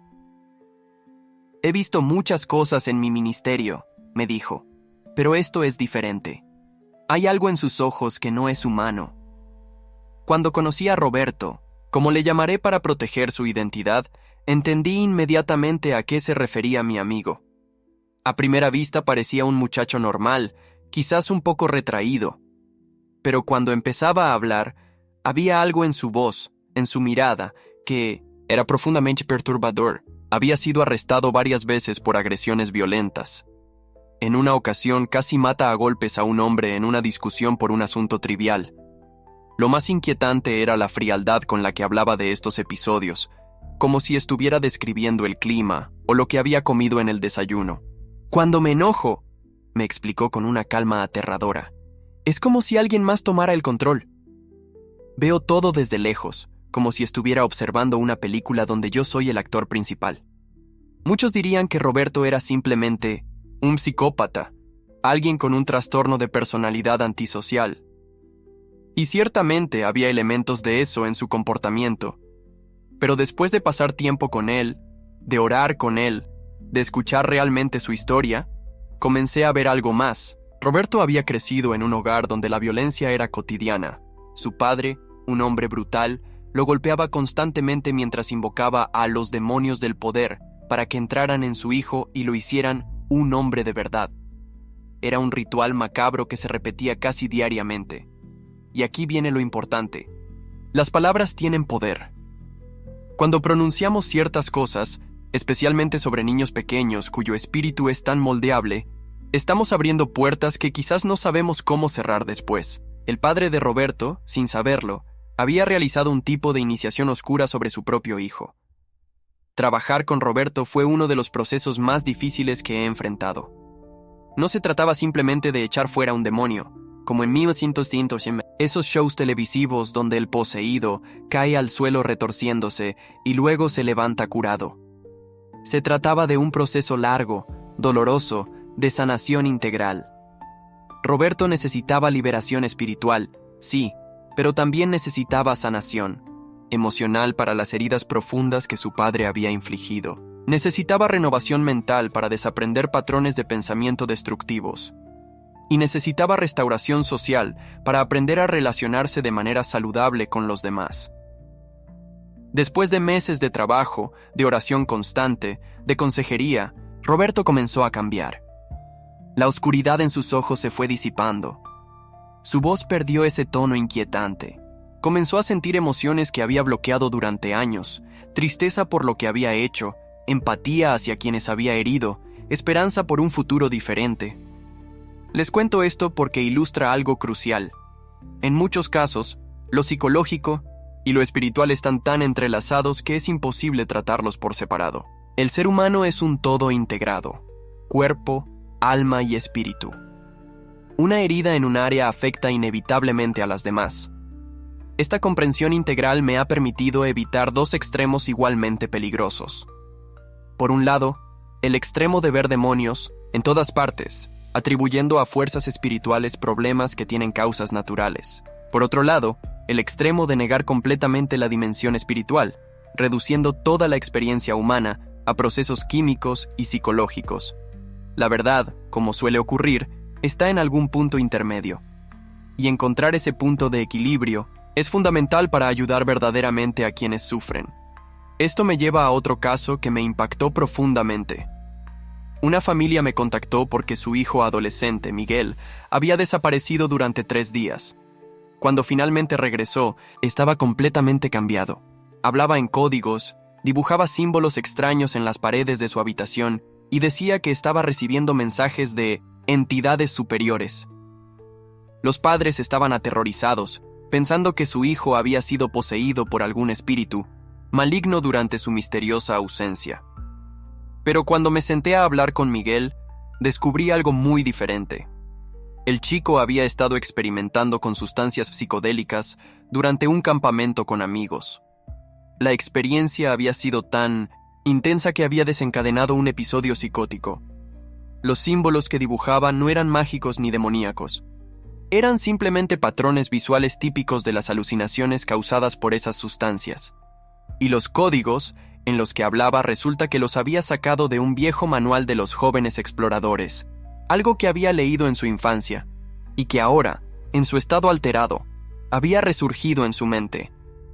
Miguel no necesitaba un exorcismo, necesitaba atención psiquiátrica urgente, y gracias a Dios la recibió. Con medicación adecuada y terapia, Miguel pudo recuperarse completamente de su episodio psicótico. Esta experiencia me enseñó la importancia de no precipitarme en mis diagnósticos espirituales.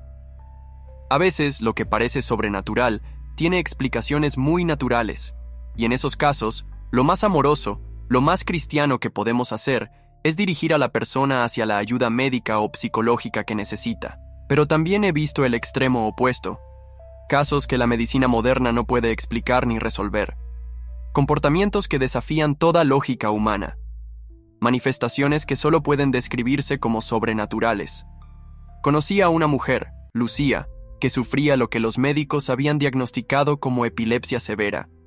Tomaba una docena de medicamentos diferentes, había pasado por múltiples cirugías y aún así, las convulsiones continuaban.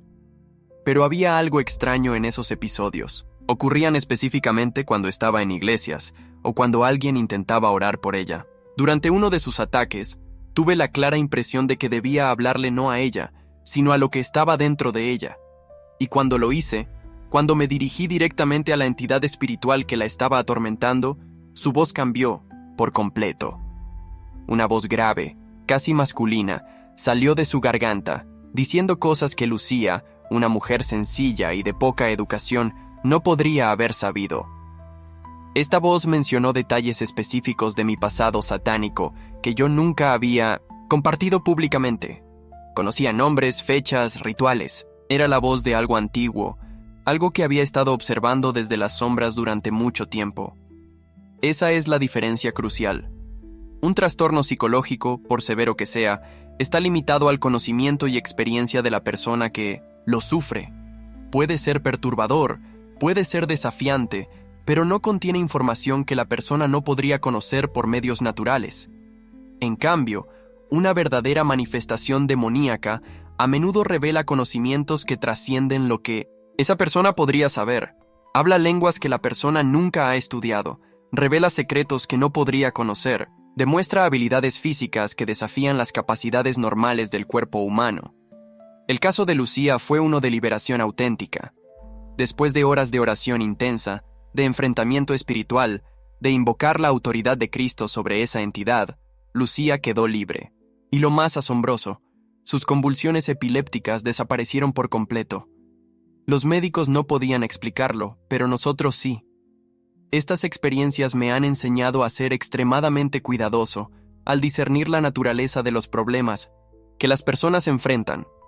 No todo comportamiento extraño o perturbador tiene causas espirituales. Y no todo lo que parece tener una explicación médica o psicológica está libre de influencia espiritual. Esta capacidad de discernimiento es quizás una de las formas más importantes en que Dios ha usado mi pasado oscuro para bien. Porque habiendo estado del otro lado, habiendo conocido las estrategias y tácticas del enemigo desde adentro, puedo reconocer su influencia donde otros quizás no la verían. Pero también he aprendido a ser humilde, a no depender solo de mi experiencia o conocimiento, sino a buscar constantemente la sabiduría de Dios. Porque solo Él ve el cuadro completo. Solo Él conoce verdaderamente las profundidades del corazón humano y las realidades del mundo espiritual. Y esto me lleva a un tema sobre el que muchos me preguntan: ¿puede una persona hacer un pacto con el diablo para obtener poder sobrenatural? ¿Son reales esas historias de asesinos en serie que afirman haber obtenido su fuerza y habilidades a través de rituales oscuros? He escuchado historias de criminales violentos que afirman haber hecho pactos de sangre para obtener protección o poder. Historias de hombres que dicen poder enfrentarse a grupos enteros de atacantes porque algo les da una fuerza sobrehumana en esos momentos. Desde mi experiencia, puedo decirles que estos pactos son reales, pero no funcionan como la mayoría piensa. El enemigo no regala poder a cambio de nada. Si da, es para tomar mucho más a cambio. Es como firmar un contrato sin leer la letra pequeña, donde los beneficios inmediatos ocultan un costo espiritual devastador a largo plazo. Cuando alguien piensa que está usando el poder oscuro para sus propios fines, en realidad está siendo usado por ese poder.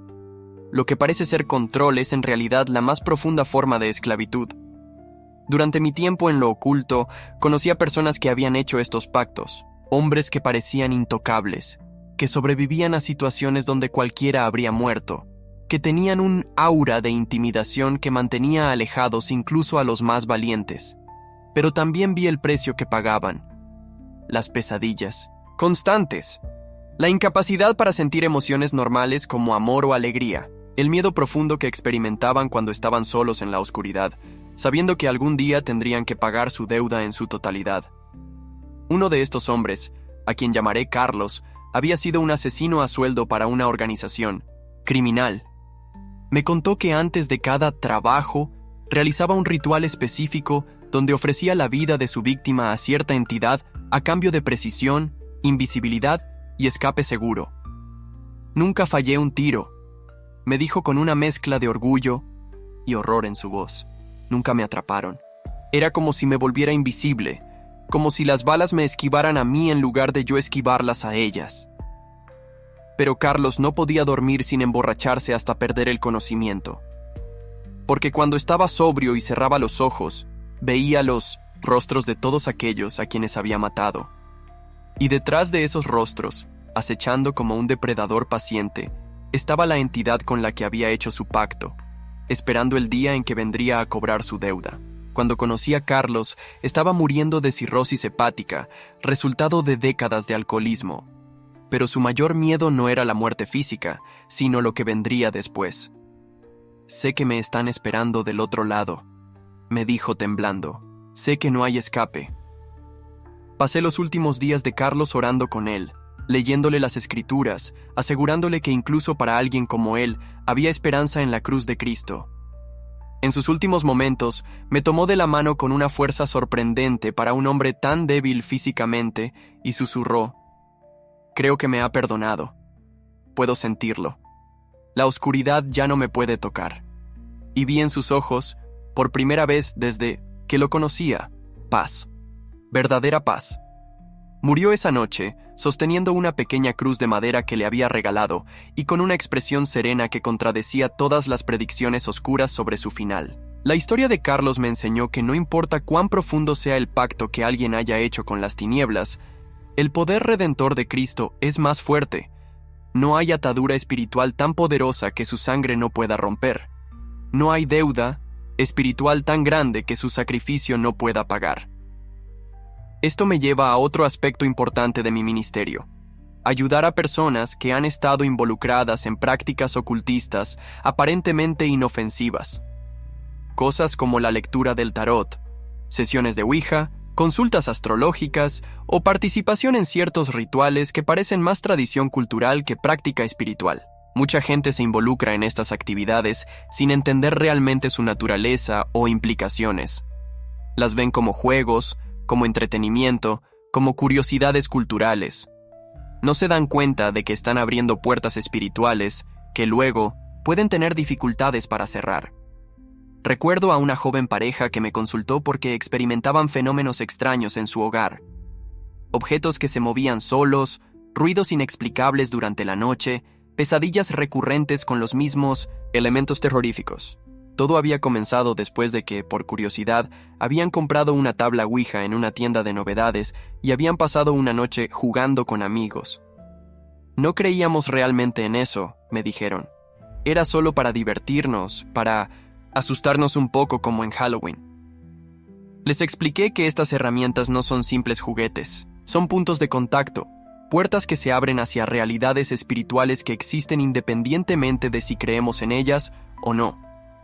Es como un niño que juega con materiales radiactivos sin entender lo que son. Su ignorancia no lo protege de los efectos nocivos. Después de varias sesiones de oración, de renuncias específicas a los lazos que habían creado esa noche y de una limpieza espiritual de su hogar, los fenómenos cesaron. La pareja quedó asombrada por la diferencia. Es como si el aire mismo fuera diferente, me dijo la esposa. Como si una nube oscura que no sabíamos que estaba ahí se hubiera levantado. Otra área donde he visto mucha confusión es en la relación entre lo psicológico y lo espiritual. Mucha gente me pregunta sobre casos como el de Lázaro, un asesino que conmocionó al país con sus crímenes brutales y su posterior fuga. ¿Era simplemente un hombre perturbado mentalmente, un psicópata producto de traumas infantiles severos? ¿O había algo más, alguna influencia oscura trabajando a través de él? La respuesta, como en tantos casos, no es un simple o esto o aquello. La condición humana es compleja, y más aún cuando hablamos de comportamientos extremos y destructivos. Ciertamente, existen patologías mentales como la psicopatía que pueden explicar gran parte del comportamiento de individuos como Lázaro. La falta de empatía, la incapacidad para sentir remordimiento, la tendencia a la manipulación y la violencia, todas son características consistentes con ciertos trastornos de personalidad bien documentados.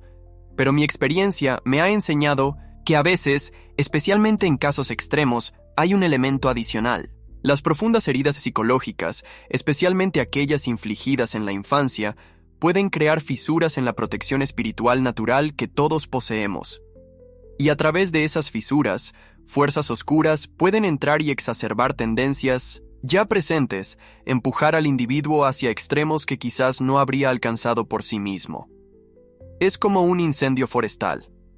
Las condiciones naturales, sequía, calor, vegetación seca, crean el potencial para el desastre. Pero a menudo se necesita una chispa específica para que todo estalle en llamas devastadoras. En términos espirituales, esa chispa puede ser una influencia demoníaca que encuentra el terreno ya preparado por traumas, abusos y heridas profundas. Esto no disminuye la responsabilidad personal. Cada ser humano sigue siendo responsable de sus acciones, independientemente de las influencias internas o externas que pueda experimentar. Pero nos ayuda a entender la complejidad del mal humano y a abordar estos casos con un enfoque integral que considere todas las dimensiones del problema. En mi trabajo con personas que han cometido actos violentos o destructivos, siempre busco este enfoque integral. No basta con la oración o la liberación espiritual si no se abordan también las heridas psicológicas subyacentes. Y tampoco es suficiente la terapia psicológica si se ignora la dimensión espiritual del problema. Es un equilibrio delicado y requiere humildad, sabiduría y un constante depender de Dios para discernir correctamente en cada caso. Porque al final, solo Él conoce verdaderamente las profundidades del corazón humano y los complejos hilos que tejen nuestras acciones y decisiones. Otro tema sobre el que se me consulta frecuentemente es la relación entre la creatividad artística y lo espiritual. ¿Pueden las fuerzas oscuras manifestarse a través del arte, la música, la literatura? ¿Puede alguien involucrado en prácticas oscuras canalizar esa influencia en creaciones que luego afecten a quienes las consumen? Basado en mi experiencia, la respuesta es sí. El arte es una expresión profunda del espíritu humano y como tal, puede ser un canal tanto para lo divino como para lo demoníaco. No estoy hablando de géneros específicos. No, el rock o el metal no son música del diablo por definición, como algunos afirman. Estoy hablando de la intención y el espíritu detrás de la creación. Durante mi tiempo en lo oculto, conocí artistas que conscientemente buscaban inspiración en entidades espirituales a través de diversos rituales, músicos que componían en estados alterados de conciencia, convencidos de que estaban canalizando musas o guías espirituales, escritores que practicaban la escritura automática, permitiendo que algo más guiara su mano. Y lo inquietante es que funcionaba. Producían obras de una creatividad e impacto que superaban sus capacidades naturales, pero también experimentaban efectos secundarios devastadores, depresión severa, tendencias suicidas, episodios psicóticos, adicciones incontrolables. Era como si hubieran tomado prestado poder creativo a un precio demasiado alto. Por otro lado, he visto también el poder transformador del arte inspirado por Dios, música que sana, literatura que ilumina, imágenes que elevan el espíritu, creaciones que no solo entretienen o impresionan, sino que realmente transforman a quien las experimenta, acercándolo a su creador. Como en todas las áreas de la vida, la clave está en el discernimiento. No todo el arte oscuro o provocativo tiene raíces espirituales negativas.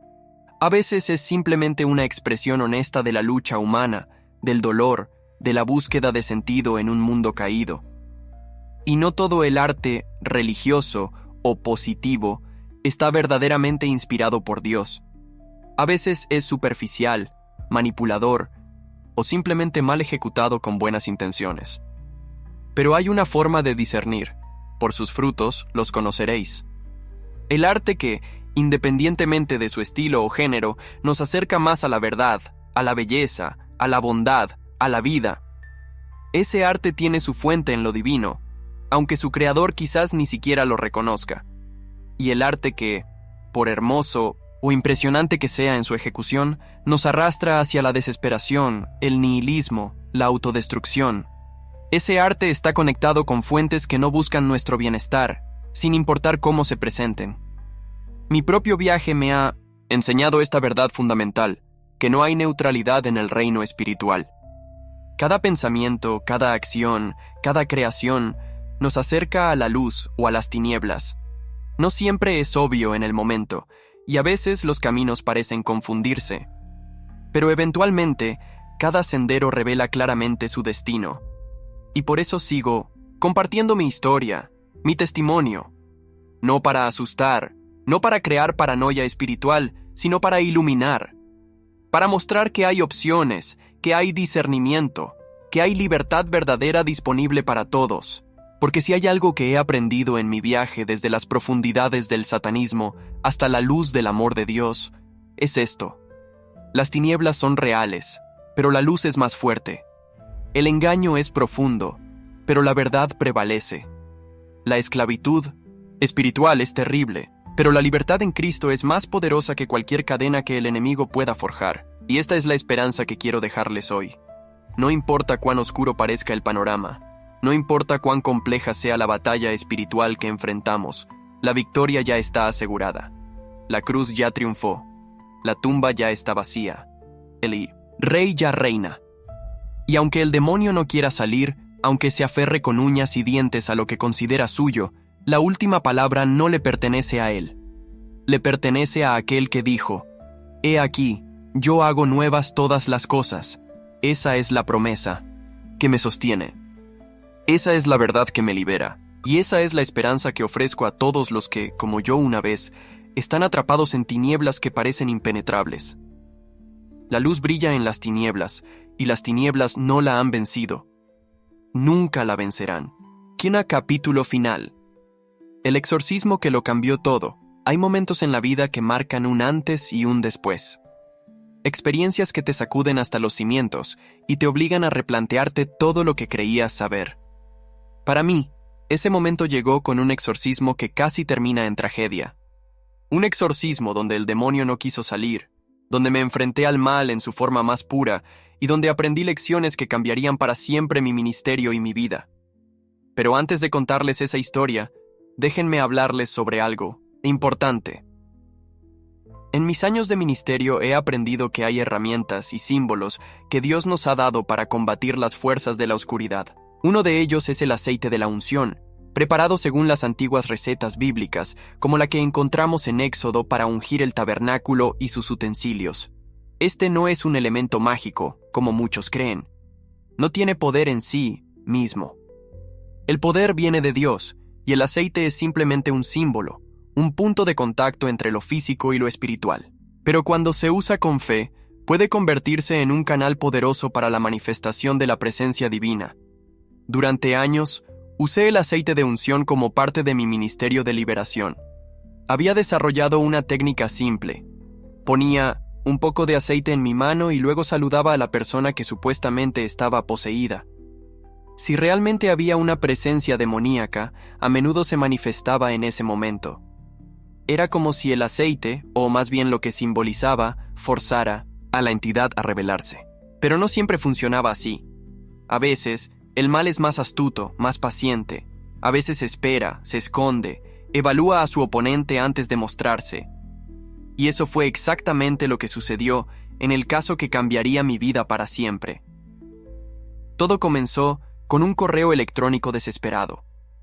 Una pareja me escribió sobre su hija adolescente, de unos 14 o 15 años, que estaba mostrando comportamientos extremadamente perturbadores. Hablaba en voces que no eran suyas. Conocía información que no podía haber obtenido por medios naturales, y en ocasiones mostraba una fuerza física que no correspondía a su delgada complexión. Al principio, dudé en aceptar el caso. A lo largo de los años, había recibido muchas solicitudes similares que resultaron ser falsas alarmas. Adolescentes que fingían posesiones para llamar la atención. Casos de trastornos psicológicos mal diagnosticados, incluso montajes elaborados para burlarse de mí o del ministerio. Así que hice lo que siempre hago antes de aceptar un caso. Oré. Le pedí a Dios discernimiento, claridad, confirmación de si debía involucrarme o no. Y la respuesta que sentí en mi espíritu fue clara. Ve, esta es real. Te necesitan. Cuando Dios habla así de claramente, no puedo negarme. Pero sabía que no podía enfrentar algo así solo. La experiencia me había enseñado que en casos serios de posesión demoníaca es necesario un equipo de intercesores, personas de fe sólida que puedan mantener un escudo de oración mientras se realiza la liberación. Contacté a 4 intercesores con los que había trabajado en el pasado, personas en las que confiaba plenamente, pero por diferentes razones ninguno pudo acompañarme. Llamé a otro grupo de 4 y lo mismo ocurrió. Ya entonces empecé a sentir que había una resistencia espiritual, como si algo o alguien estuviera impidiendo activamente que formara el equipo adecuado.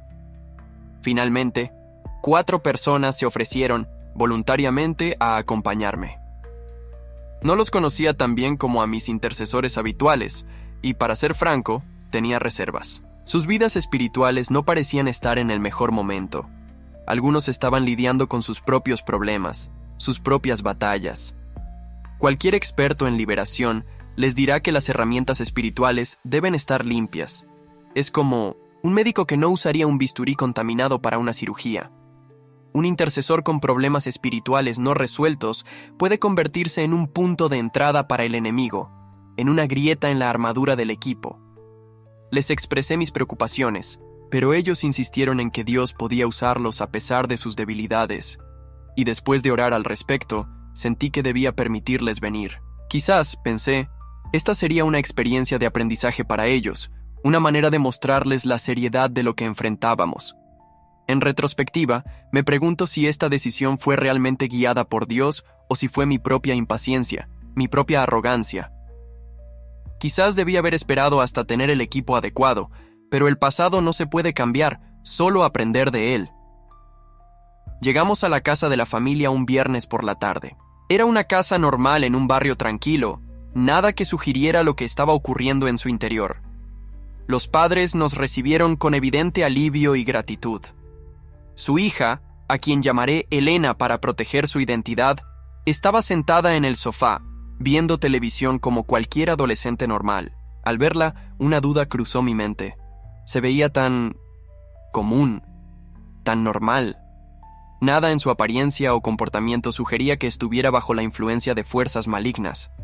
Pero he aprendido a lo largo de los años que las apariencias pueden ser engañosas, especialmente en estos casos.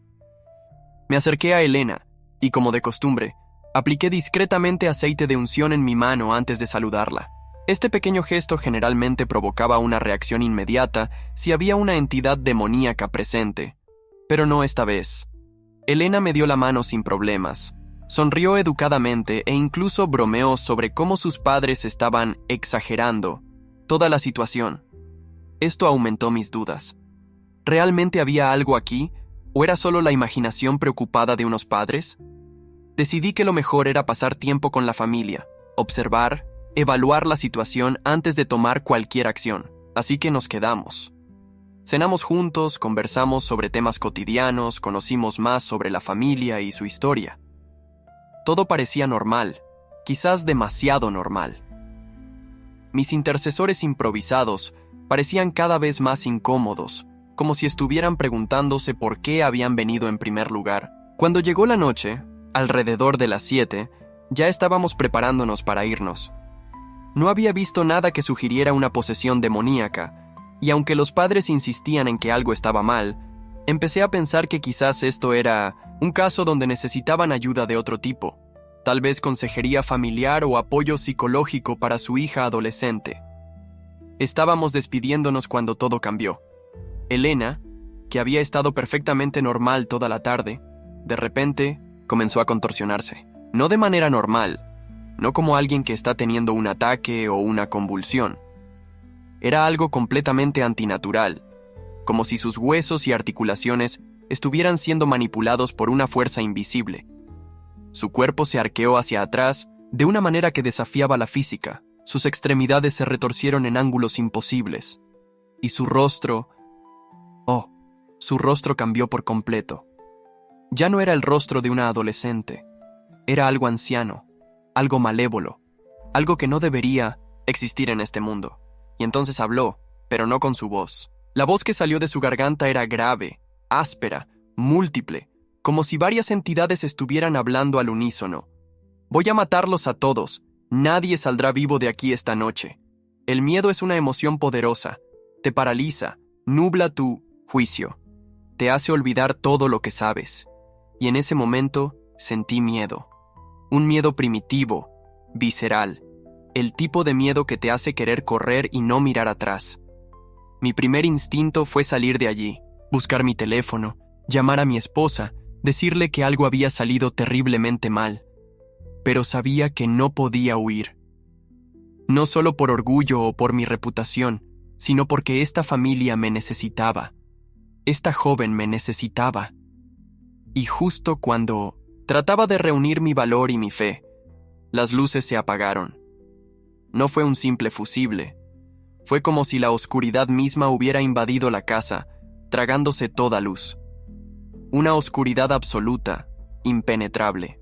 Es el momento de interceder, les dije a mis acompañantes, esperando que comenzaran a orar en voz alta, a clamar a Dios por protección y liberación. Pero lo único que recibí fue silencio. Un silencio aterrador que solo era interrumpido por los gritos desesperados de los padres y la voz demoníaca que seguía amenazándonos desde la oscuridad. En mis años de ministerio, había aprendido que enfrentar a una entidad demoníaca con los ojos abiertos era esencial. Nunca cierres los ojos, nunca bajes la guardia. Pero en esa oscuridad total, no importaba si mis ojos estaban abiertos o cerrados. No podía ver nada. Estaba completamente vulnerable. Por puro instinto de supervivencia, me apoyé contra una pared. Al menos así sabía que nada podía atacarme por la espalda. Pero esa falsa seguridad se desvaneció rápidamente cuando comencé a escuchar objetos volando por la habitación, golpeando paredes, suelo y muebles. No podía ver lo que estaba sucediendo, pero podía escucharlo, sentirlo. El caos reinaba en esa casa. Fue en ese momento, acorralado en la oscuridad, rodeado de manifestaciones sobrenaturales, cuando tuve que tomar una decisión crucial: sucumbir al miedo o aferrarme a mi fe. Y elegí la fe. Comencé a orar en voz alta, a proclamar la palabra de Dios. No una oración silenciosa, sino palabras verbalizadas, declaradas con autoridad a pesar del temblor en mi voz. Aunque caigan 1000 a mi lado y 10,000 a mi diestra, a mí no llegará, porque has puesto al Señor como tu refugio, al Altísimo por tu habitación.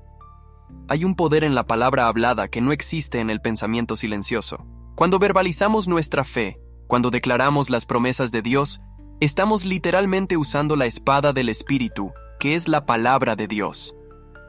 Las entidades demoníacas no pueden leer nuestros pensamientos, pero sí pueden escuchar nuestras palabras. Y tiemblan ante el nombre de Jesús. No sé cuánto tiempo estuve así, recitando escrituras, proclamando el nombre de Jesús, aferrándome a cada promesa divina que podía recordar. Podrían haber sido minutos u horas. El tiempo pierde su significado en momentos como ese. Pero, de repente, alguien logró encender una linterna. El pequeño haz de luz parecía increíblemente brillante después de tanta oscuridad. Y lo que iluminó me sorprendió. Elena estaba en el suelo, aparentemente normal, llorando. No había señales de la entidad que había hablado a través de ella momentos antes. Con cautela, me acerqué a ella. La experiencia me había enseñado a ser cauteloso. A veces las entidades fingen haberse ido solo para atacar de nuevo cuando bajas la guardia. Pero Elena parecía genuinamente liberada. Sus ojos habían vuelto a la normalidad, su cuerpo ya no estaba contorsionado en posiciones imposibles. Llorando, nos contó que había estado jugando con una tabla Ouija semanas antes, por curiosidad, por diversión. No creía que fuera real, nos dijo entre lágrimas. Solo era un juego estúpido con mis amigos. Pero no era un juego, nunca lo es. Estas puertas espirituales que la gente abre tan casualmente pueden tener consecuencias devastadoras. Es como jugar con fuego mientras estás empapado en gasolina. Solo los ignorantes no temen a las llamas. Oramos por Elena. Renunciamos a cualquier derecho legal que las entidades pudieran reclamar sobre ella debido a ese juego, y limpiamos espiritualmente la casa. Para cuando terminamos ya era muy tarde, pero la atmósfera había cambiado por completo. La casa se sentía liviana, limpia, como si una nube oscura se hubiera disipado. Los padres nos agradecieron profusamente, y Elena prometió nunca más experimentar con lo oculto. Era un final feliz, o eso parecía. Pero mientras conducía de regreso a casa esa noche, algo me molestaba. Una sensación de inquietud, como si hubiera algo que había pasado por alto, algo importante que no estaba viendo. En los días siguientes, esa inquietud solo creció. Me sentía extrañamente distante, desconectado tanto de Dios como de las personas que me rodeaban. Las oraciones que normalmente fluían con facilidad se sentían forzadas, mecánicas. La alegría que había caracterizado mi ministerio por años parecía haberse desvanecido. Y entonces comenzaron las pesadillas. Sueños vívidos, terribles, donde me veía atrapado en esa casa oscura una y otra vez, pero en estas versiones del sueño nunca lograba escapar. La entidad me encontraba en la oscuridad, me arrastraba hacia las profundidades, hacia un lugar donde la luz de Dios no podía alcanzarme. Me despertaba gritando, empapado en sudor frío, con un miedo tan grande que me paralizaba. Carolina, mi esposa, estaba cada vez más preocupada. Algo pasó esa noche, me decía. Algo que no me estás contando. Y tenía razón.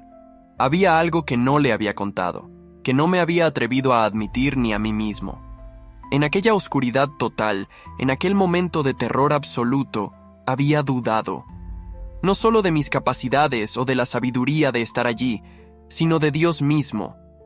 Por un breve momento, había creído que Él me había abandonado, que me había enviado a una batalla para la que no estaba preparado y luego me había dejado solo. Esa duda, ese momento de falta de fe, había abierto una pequeña grieta en mi armadura espiritual. Y algo había entrado por esa grieta, algo sutil que ahora estaba creciendo dentro de mí como una semilla de oscuridad. No me había dado cuenta, entonces, pero aquella noche, mientras el demonio salía de Elena, una parte de él, o tal vez otro completamente distinto, había encontrado un nuevo hogar, en mí. Pasaron semanas antes de que estuviera dispuesto a aceptar lo que estaba sucediendo. Semanas de deterioro espiritual, de distanciamiento de Dios, de pensamientos cada vez más oscuros que no parecían míos, pero que surgían de mi propia mente. Pensamientos de desesperación, de abandono, de inutilidad. Pensamientos que me susurraban que todo mi ministerio había sido en vano, que la luz nunca vencería a las tinieblas, que era hora de rendirme. Carolina fue la primera en verlo, claramente. Una noche, después de otra pesadilla particularmente violenta, me tomó de las manos y me miró directamente a los ojos. «Esto no eres tú», me dijo con una certeza que no admitía dudas. «Algo entró en ti esa noche, pero no tienes que enfrentarlo solo. Estoy aquí, y más importante aún, Dios está aquí. No te ha abandonado, nunca lo ha hecho». Sus palabras penetraron la niebla que había envuelto mi mente durante semanas, y con claridad repentina, vi lo que había estado sucediendo. Vi la estrategia del enemigo, usar mi momento de debilidad para plantar una semilla de duda que crecería hasta consumirme por completo. Pero ahora que lo veía podía combatirlo. Con la ayuda de Carolina, contacté a algunos de mis mentores espirituales, hombres y mujeres de fe profunda que habían estado caminando con Dios mucho más tiempo que yo. Les expliqué lo que estaba sucediendo, les abrí mi corazón sin reservas. Y entonces comenzó mi propio proceso de liberación. No fue rápido ni fácil, no fue como en las películas, donde el demonio sale después de unas pocas oraciones dramáticas. Fue un proceso largo, doloroso, un verdadero exorcismo del alma que duró semanas. Hubo momentos durante ese proceso en que sentí que mi mente se dividía en dos, como si parte de mí quisiera desesperadamente la libertad mientras otra parte luchaba con igual desesperación por permanecer en la oscuridad. Hubo momentos en que mi cuerpo físico reaccionaba violentamente a las oraciones, con convulsiones y arcadas, como si algo dentro de mí estuviera tratando de aferrarse con uñas y dientes, y lo estaba. El demonio no quería salir. Se había acomodado en mi interior, había encontrado un hogar en mis miedos, mis dudas, mis inseguridades más profundas, y estaba dispuesto a luchar hasta el final para quedarse. Pero yo también estaba dispuesto a luchar. Con cada oración, con cada lágrima, con cada confesión de fe, sentía que recuperaba un poco más de mi verdadero ser. La luz volvía gradualmente, expulsando las tinieblas paso a paso, rincón por rincón. Y finalmente, después de lo que parecieron eternidades de batalla espiritual, llegó el momento decisivo. Estábamos en una sesión de oración particularmente intensa cuando sentí algo romperse dentro de mí. No físicamente, sino espiritualmente, como si cadenas invisibles que me habían estado atando se desintegraran de repente. Una oleada de paz me inundó, una paz tan profunda y completa que las lágrimas brotaron automáticamente. Era como si todo el peso del mundo hubiera sido levantado de mis hombros. Era libre, verdaderamente libre. Esa experiencia cambió mi ministerio para siempre. Me enseñó humildad, me mostró que nadie, ni siquiera aquellos que han estado luchando contra las tinieblas durante años, está completamente inmune a sus ataques. Me enseñó a nunca subestimar al enemigo, pero también a nunca subestimar el poder redentor y liberador de Dios. Ahora, cuando trabajo con casos de posesión o influencia demoníaca, lo hago con un respeto renovado por la seriedad de lo que enfrentamos. No voy solo, no importa cuán sencillo parezca el caso. Siempre me aseguro de tener un equipo sólido de intercesores cuyas vidas espirituales están en orden. Y siempre mantengo mis propias defensas espirituales en alto a través de la oración constante, el estudio de la palabra y la comunión con otros creyentes. Pero quizás la lección más importante que aprendí es sobre el poder de la vulnerabilidad. Durante mucho tiempo después de mi conversión, había mantenido una fachada de fortaleza inquebrantable. Era Manuel, el ex-satanista convertido en guerrero espiritual, el que enfrentaba demonios sin pestañear. Esa imagen, aunque parcialmente cierta, había alimentado mi orgullo y me había hecho vulnerable en formas que no entendía. Ahora sé que la verdadera fortaleza no está en nunca caer, sino en levantarse cada vez que caemos. No está en nunca dudar, sino en seguir creyendo a pesar de las dudas. No está en ser perfecto, sino en ser perfectamente dependiente de Dios. Y con esa comprensión vino un cambio en la forma en que comparto mi testimonio.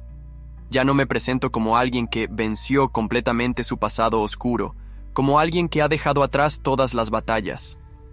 Me presento como lo que realmente soy, un hombre en proceso, un pecador redimido que sigue luchando, cayendo y levantándose, pero que nunca deja de avanzar hacia la luz. Porque el exorcismo, el verdadero exorcismo, no es un evento único que ocurre en una noche dramática.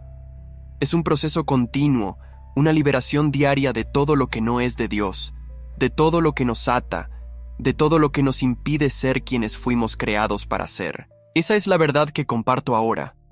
Que la batalla espiritual es real, que las tinieblas son reales, pero que la luz es más fuerte.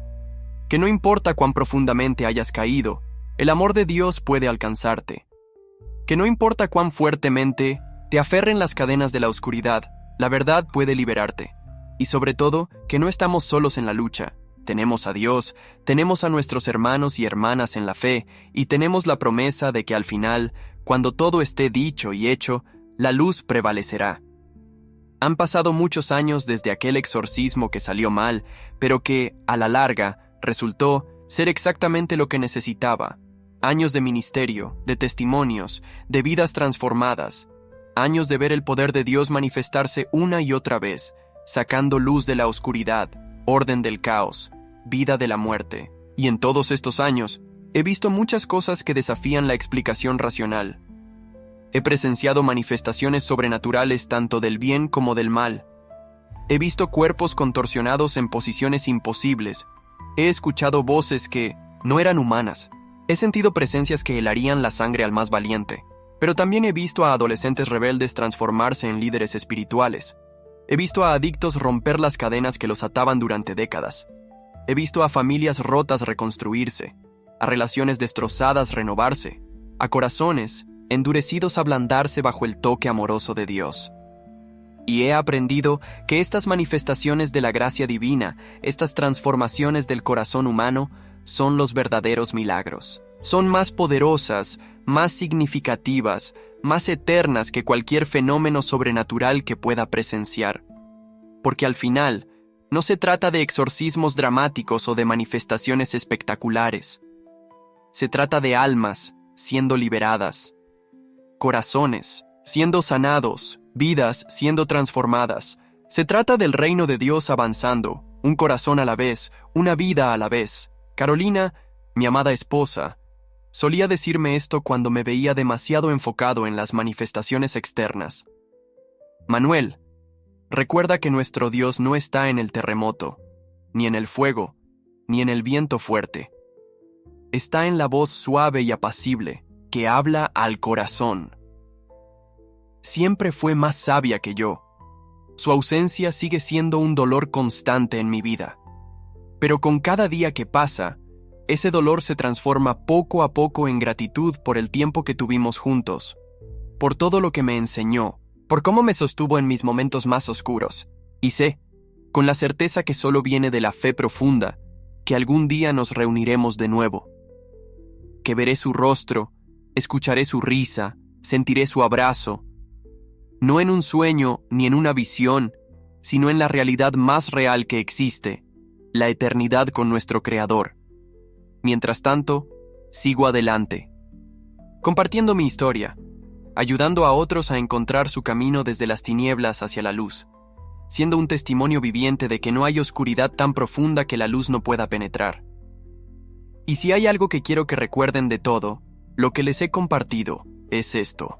El demonio no quiere salir. Nunca quiere. Se aferra con todas sus fuerzas, utiliza cada truco, cada engaño, cada debilidad que pueda encontrar. Luchará hasta el final para mantener su control. Pero hay alguien más fuerte. Alguien cuya luz las tinieblas no pueden comprender ni vencer. Alguien que ya ganó la batalla decisiva hace 2000 años en una cruz fuera de Jerusalén. Y ese alguien está de nuestro lado. Ese alguien nos ama con un amor que trasciende la comprensión humana. Ese alguien nos busca incluso cuando estamos en lo más profundo de la oscuridad, incluso cuando nosotros mismos nos hemos alejado conscientemente de su luz. Ese alguien me encontró a mí, un joven perdido que había entregado su vida a las fuerzas de la oscuridad, Me encontró, me rescató, me transformó. Y si pudo hacerlo conmigo, puede hacerlo con cualquiera. No importa lo que hayas hecho. No importa los pactos que hayas realizado. No importa cuán profundamente estés sumergido en las tinieblas. Su luz puede alcanzarte. Su amor puede restaurarte. Su verdad puede liberarte. Este es mi testimonio. Esta es mi historia. De las tinieblas a la luz, de la esclavitud a la libertad, de la muerte a la vida. Y puede ser tu historia también, porque el exorcismo, el verdadero exorcismo, no se trata de echar fuera demonios con rituales elaborados o frases memorizadas. Se trata de permitir que la luz de Dios expulse la oscuridad de cada rincón de nuestro ser. Se trata de rendirse completamente a Él, de permitirle transformarnos desde adentro hacia afuera. Y aunque el demonio no quiera salir, aunque se resista, con todas sus fuerzas, no tiene la última palabra. La última palabra la tiene aquel que es el principio y el fin, el alfa y la omega. Aquel que hace nuevas todas las cosas, incluso vidas tan destrozadas como la mía lo estaba. Esta es la verdad que me sostiene. Esta es la esperanza que me impulsa. Esta es la luz que guía mi camino.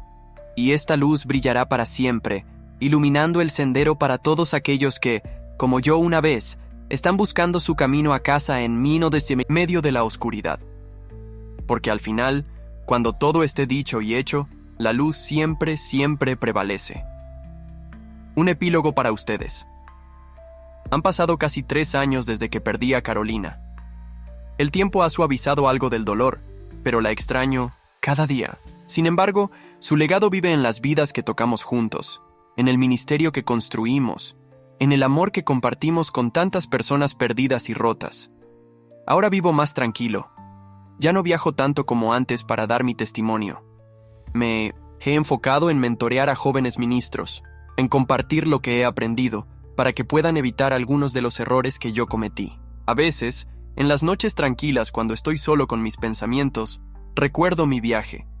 Desde aquel joven rebelde con el corazón lleno de ira, pasando por el satanista dedicado, hasta el hombre que soy hoy, y me maravillo ante la paciencia y el amor de Dios, que nunca me abandonó, incluso cuando yo lo había abandonado a Él.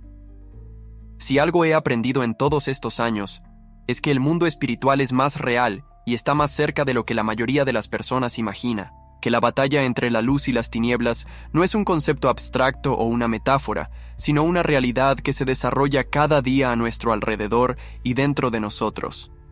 Pero también he aprendido que en esta batalla no estamos solos, nunca estamos solos.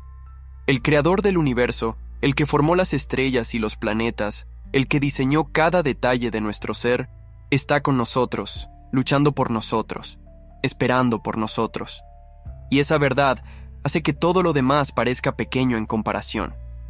Así que si estás en medio de tu propia batalla, si sientes que las tinieblas te rodean, si piensas que no hay esperanza, déjame decirte lo que yo mismo tuve que aprender de la manera más dura.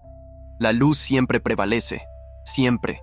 Solo tienes que dar un paso hacia ella, solo uno, y Él recorrerá el resto del camino a tu encuentro. Esa es mi historia, ese es mi testimonio. Y espero, desde lo más profundo de mi corazón, que también encuentres tu camino hacia la luz. Porque la hay. Oh, vaya si la hay, y es más hermosa de lo que jamás podrías imaginar.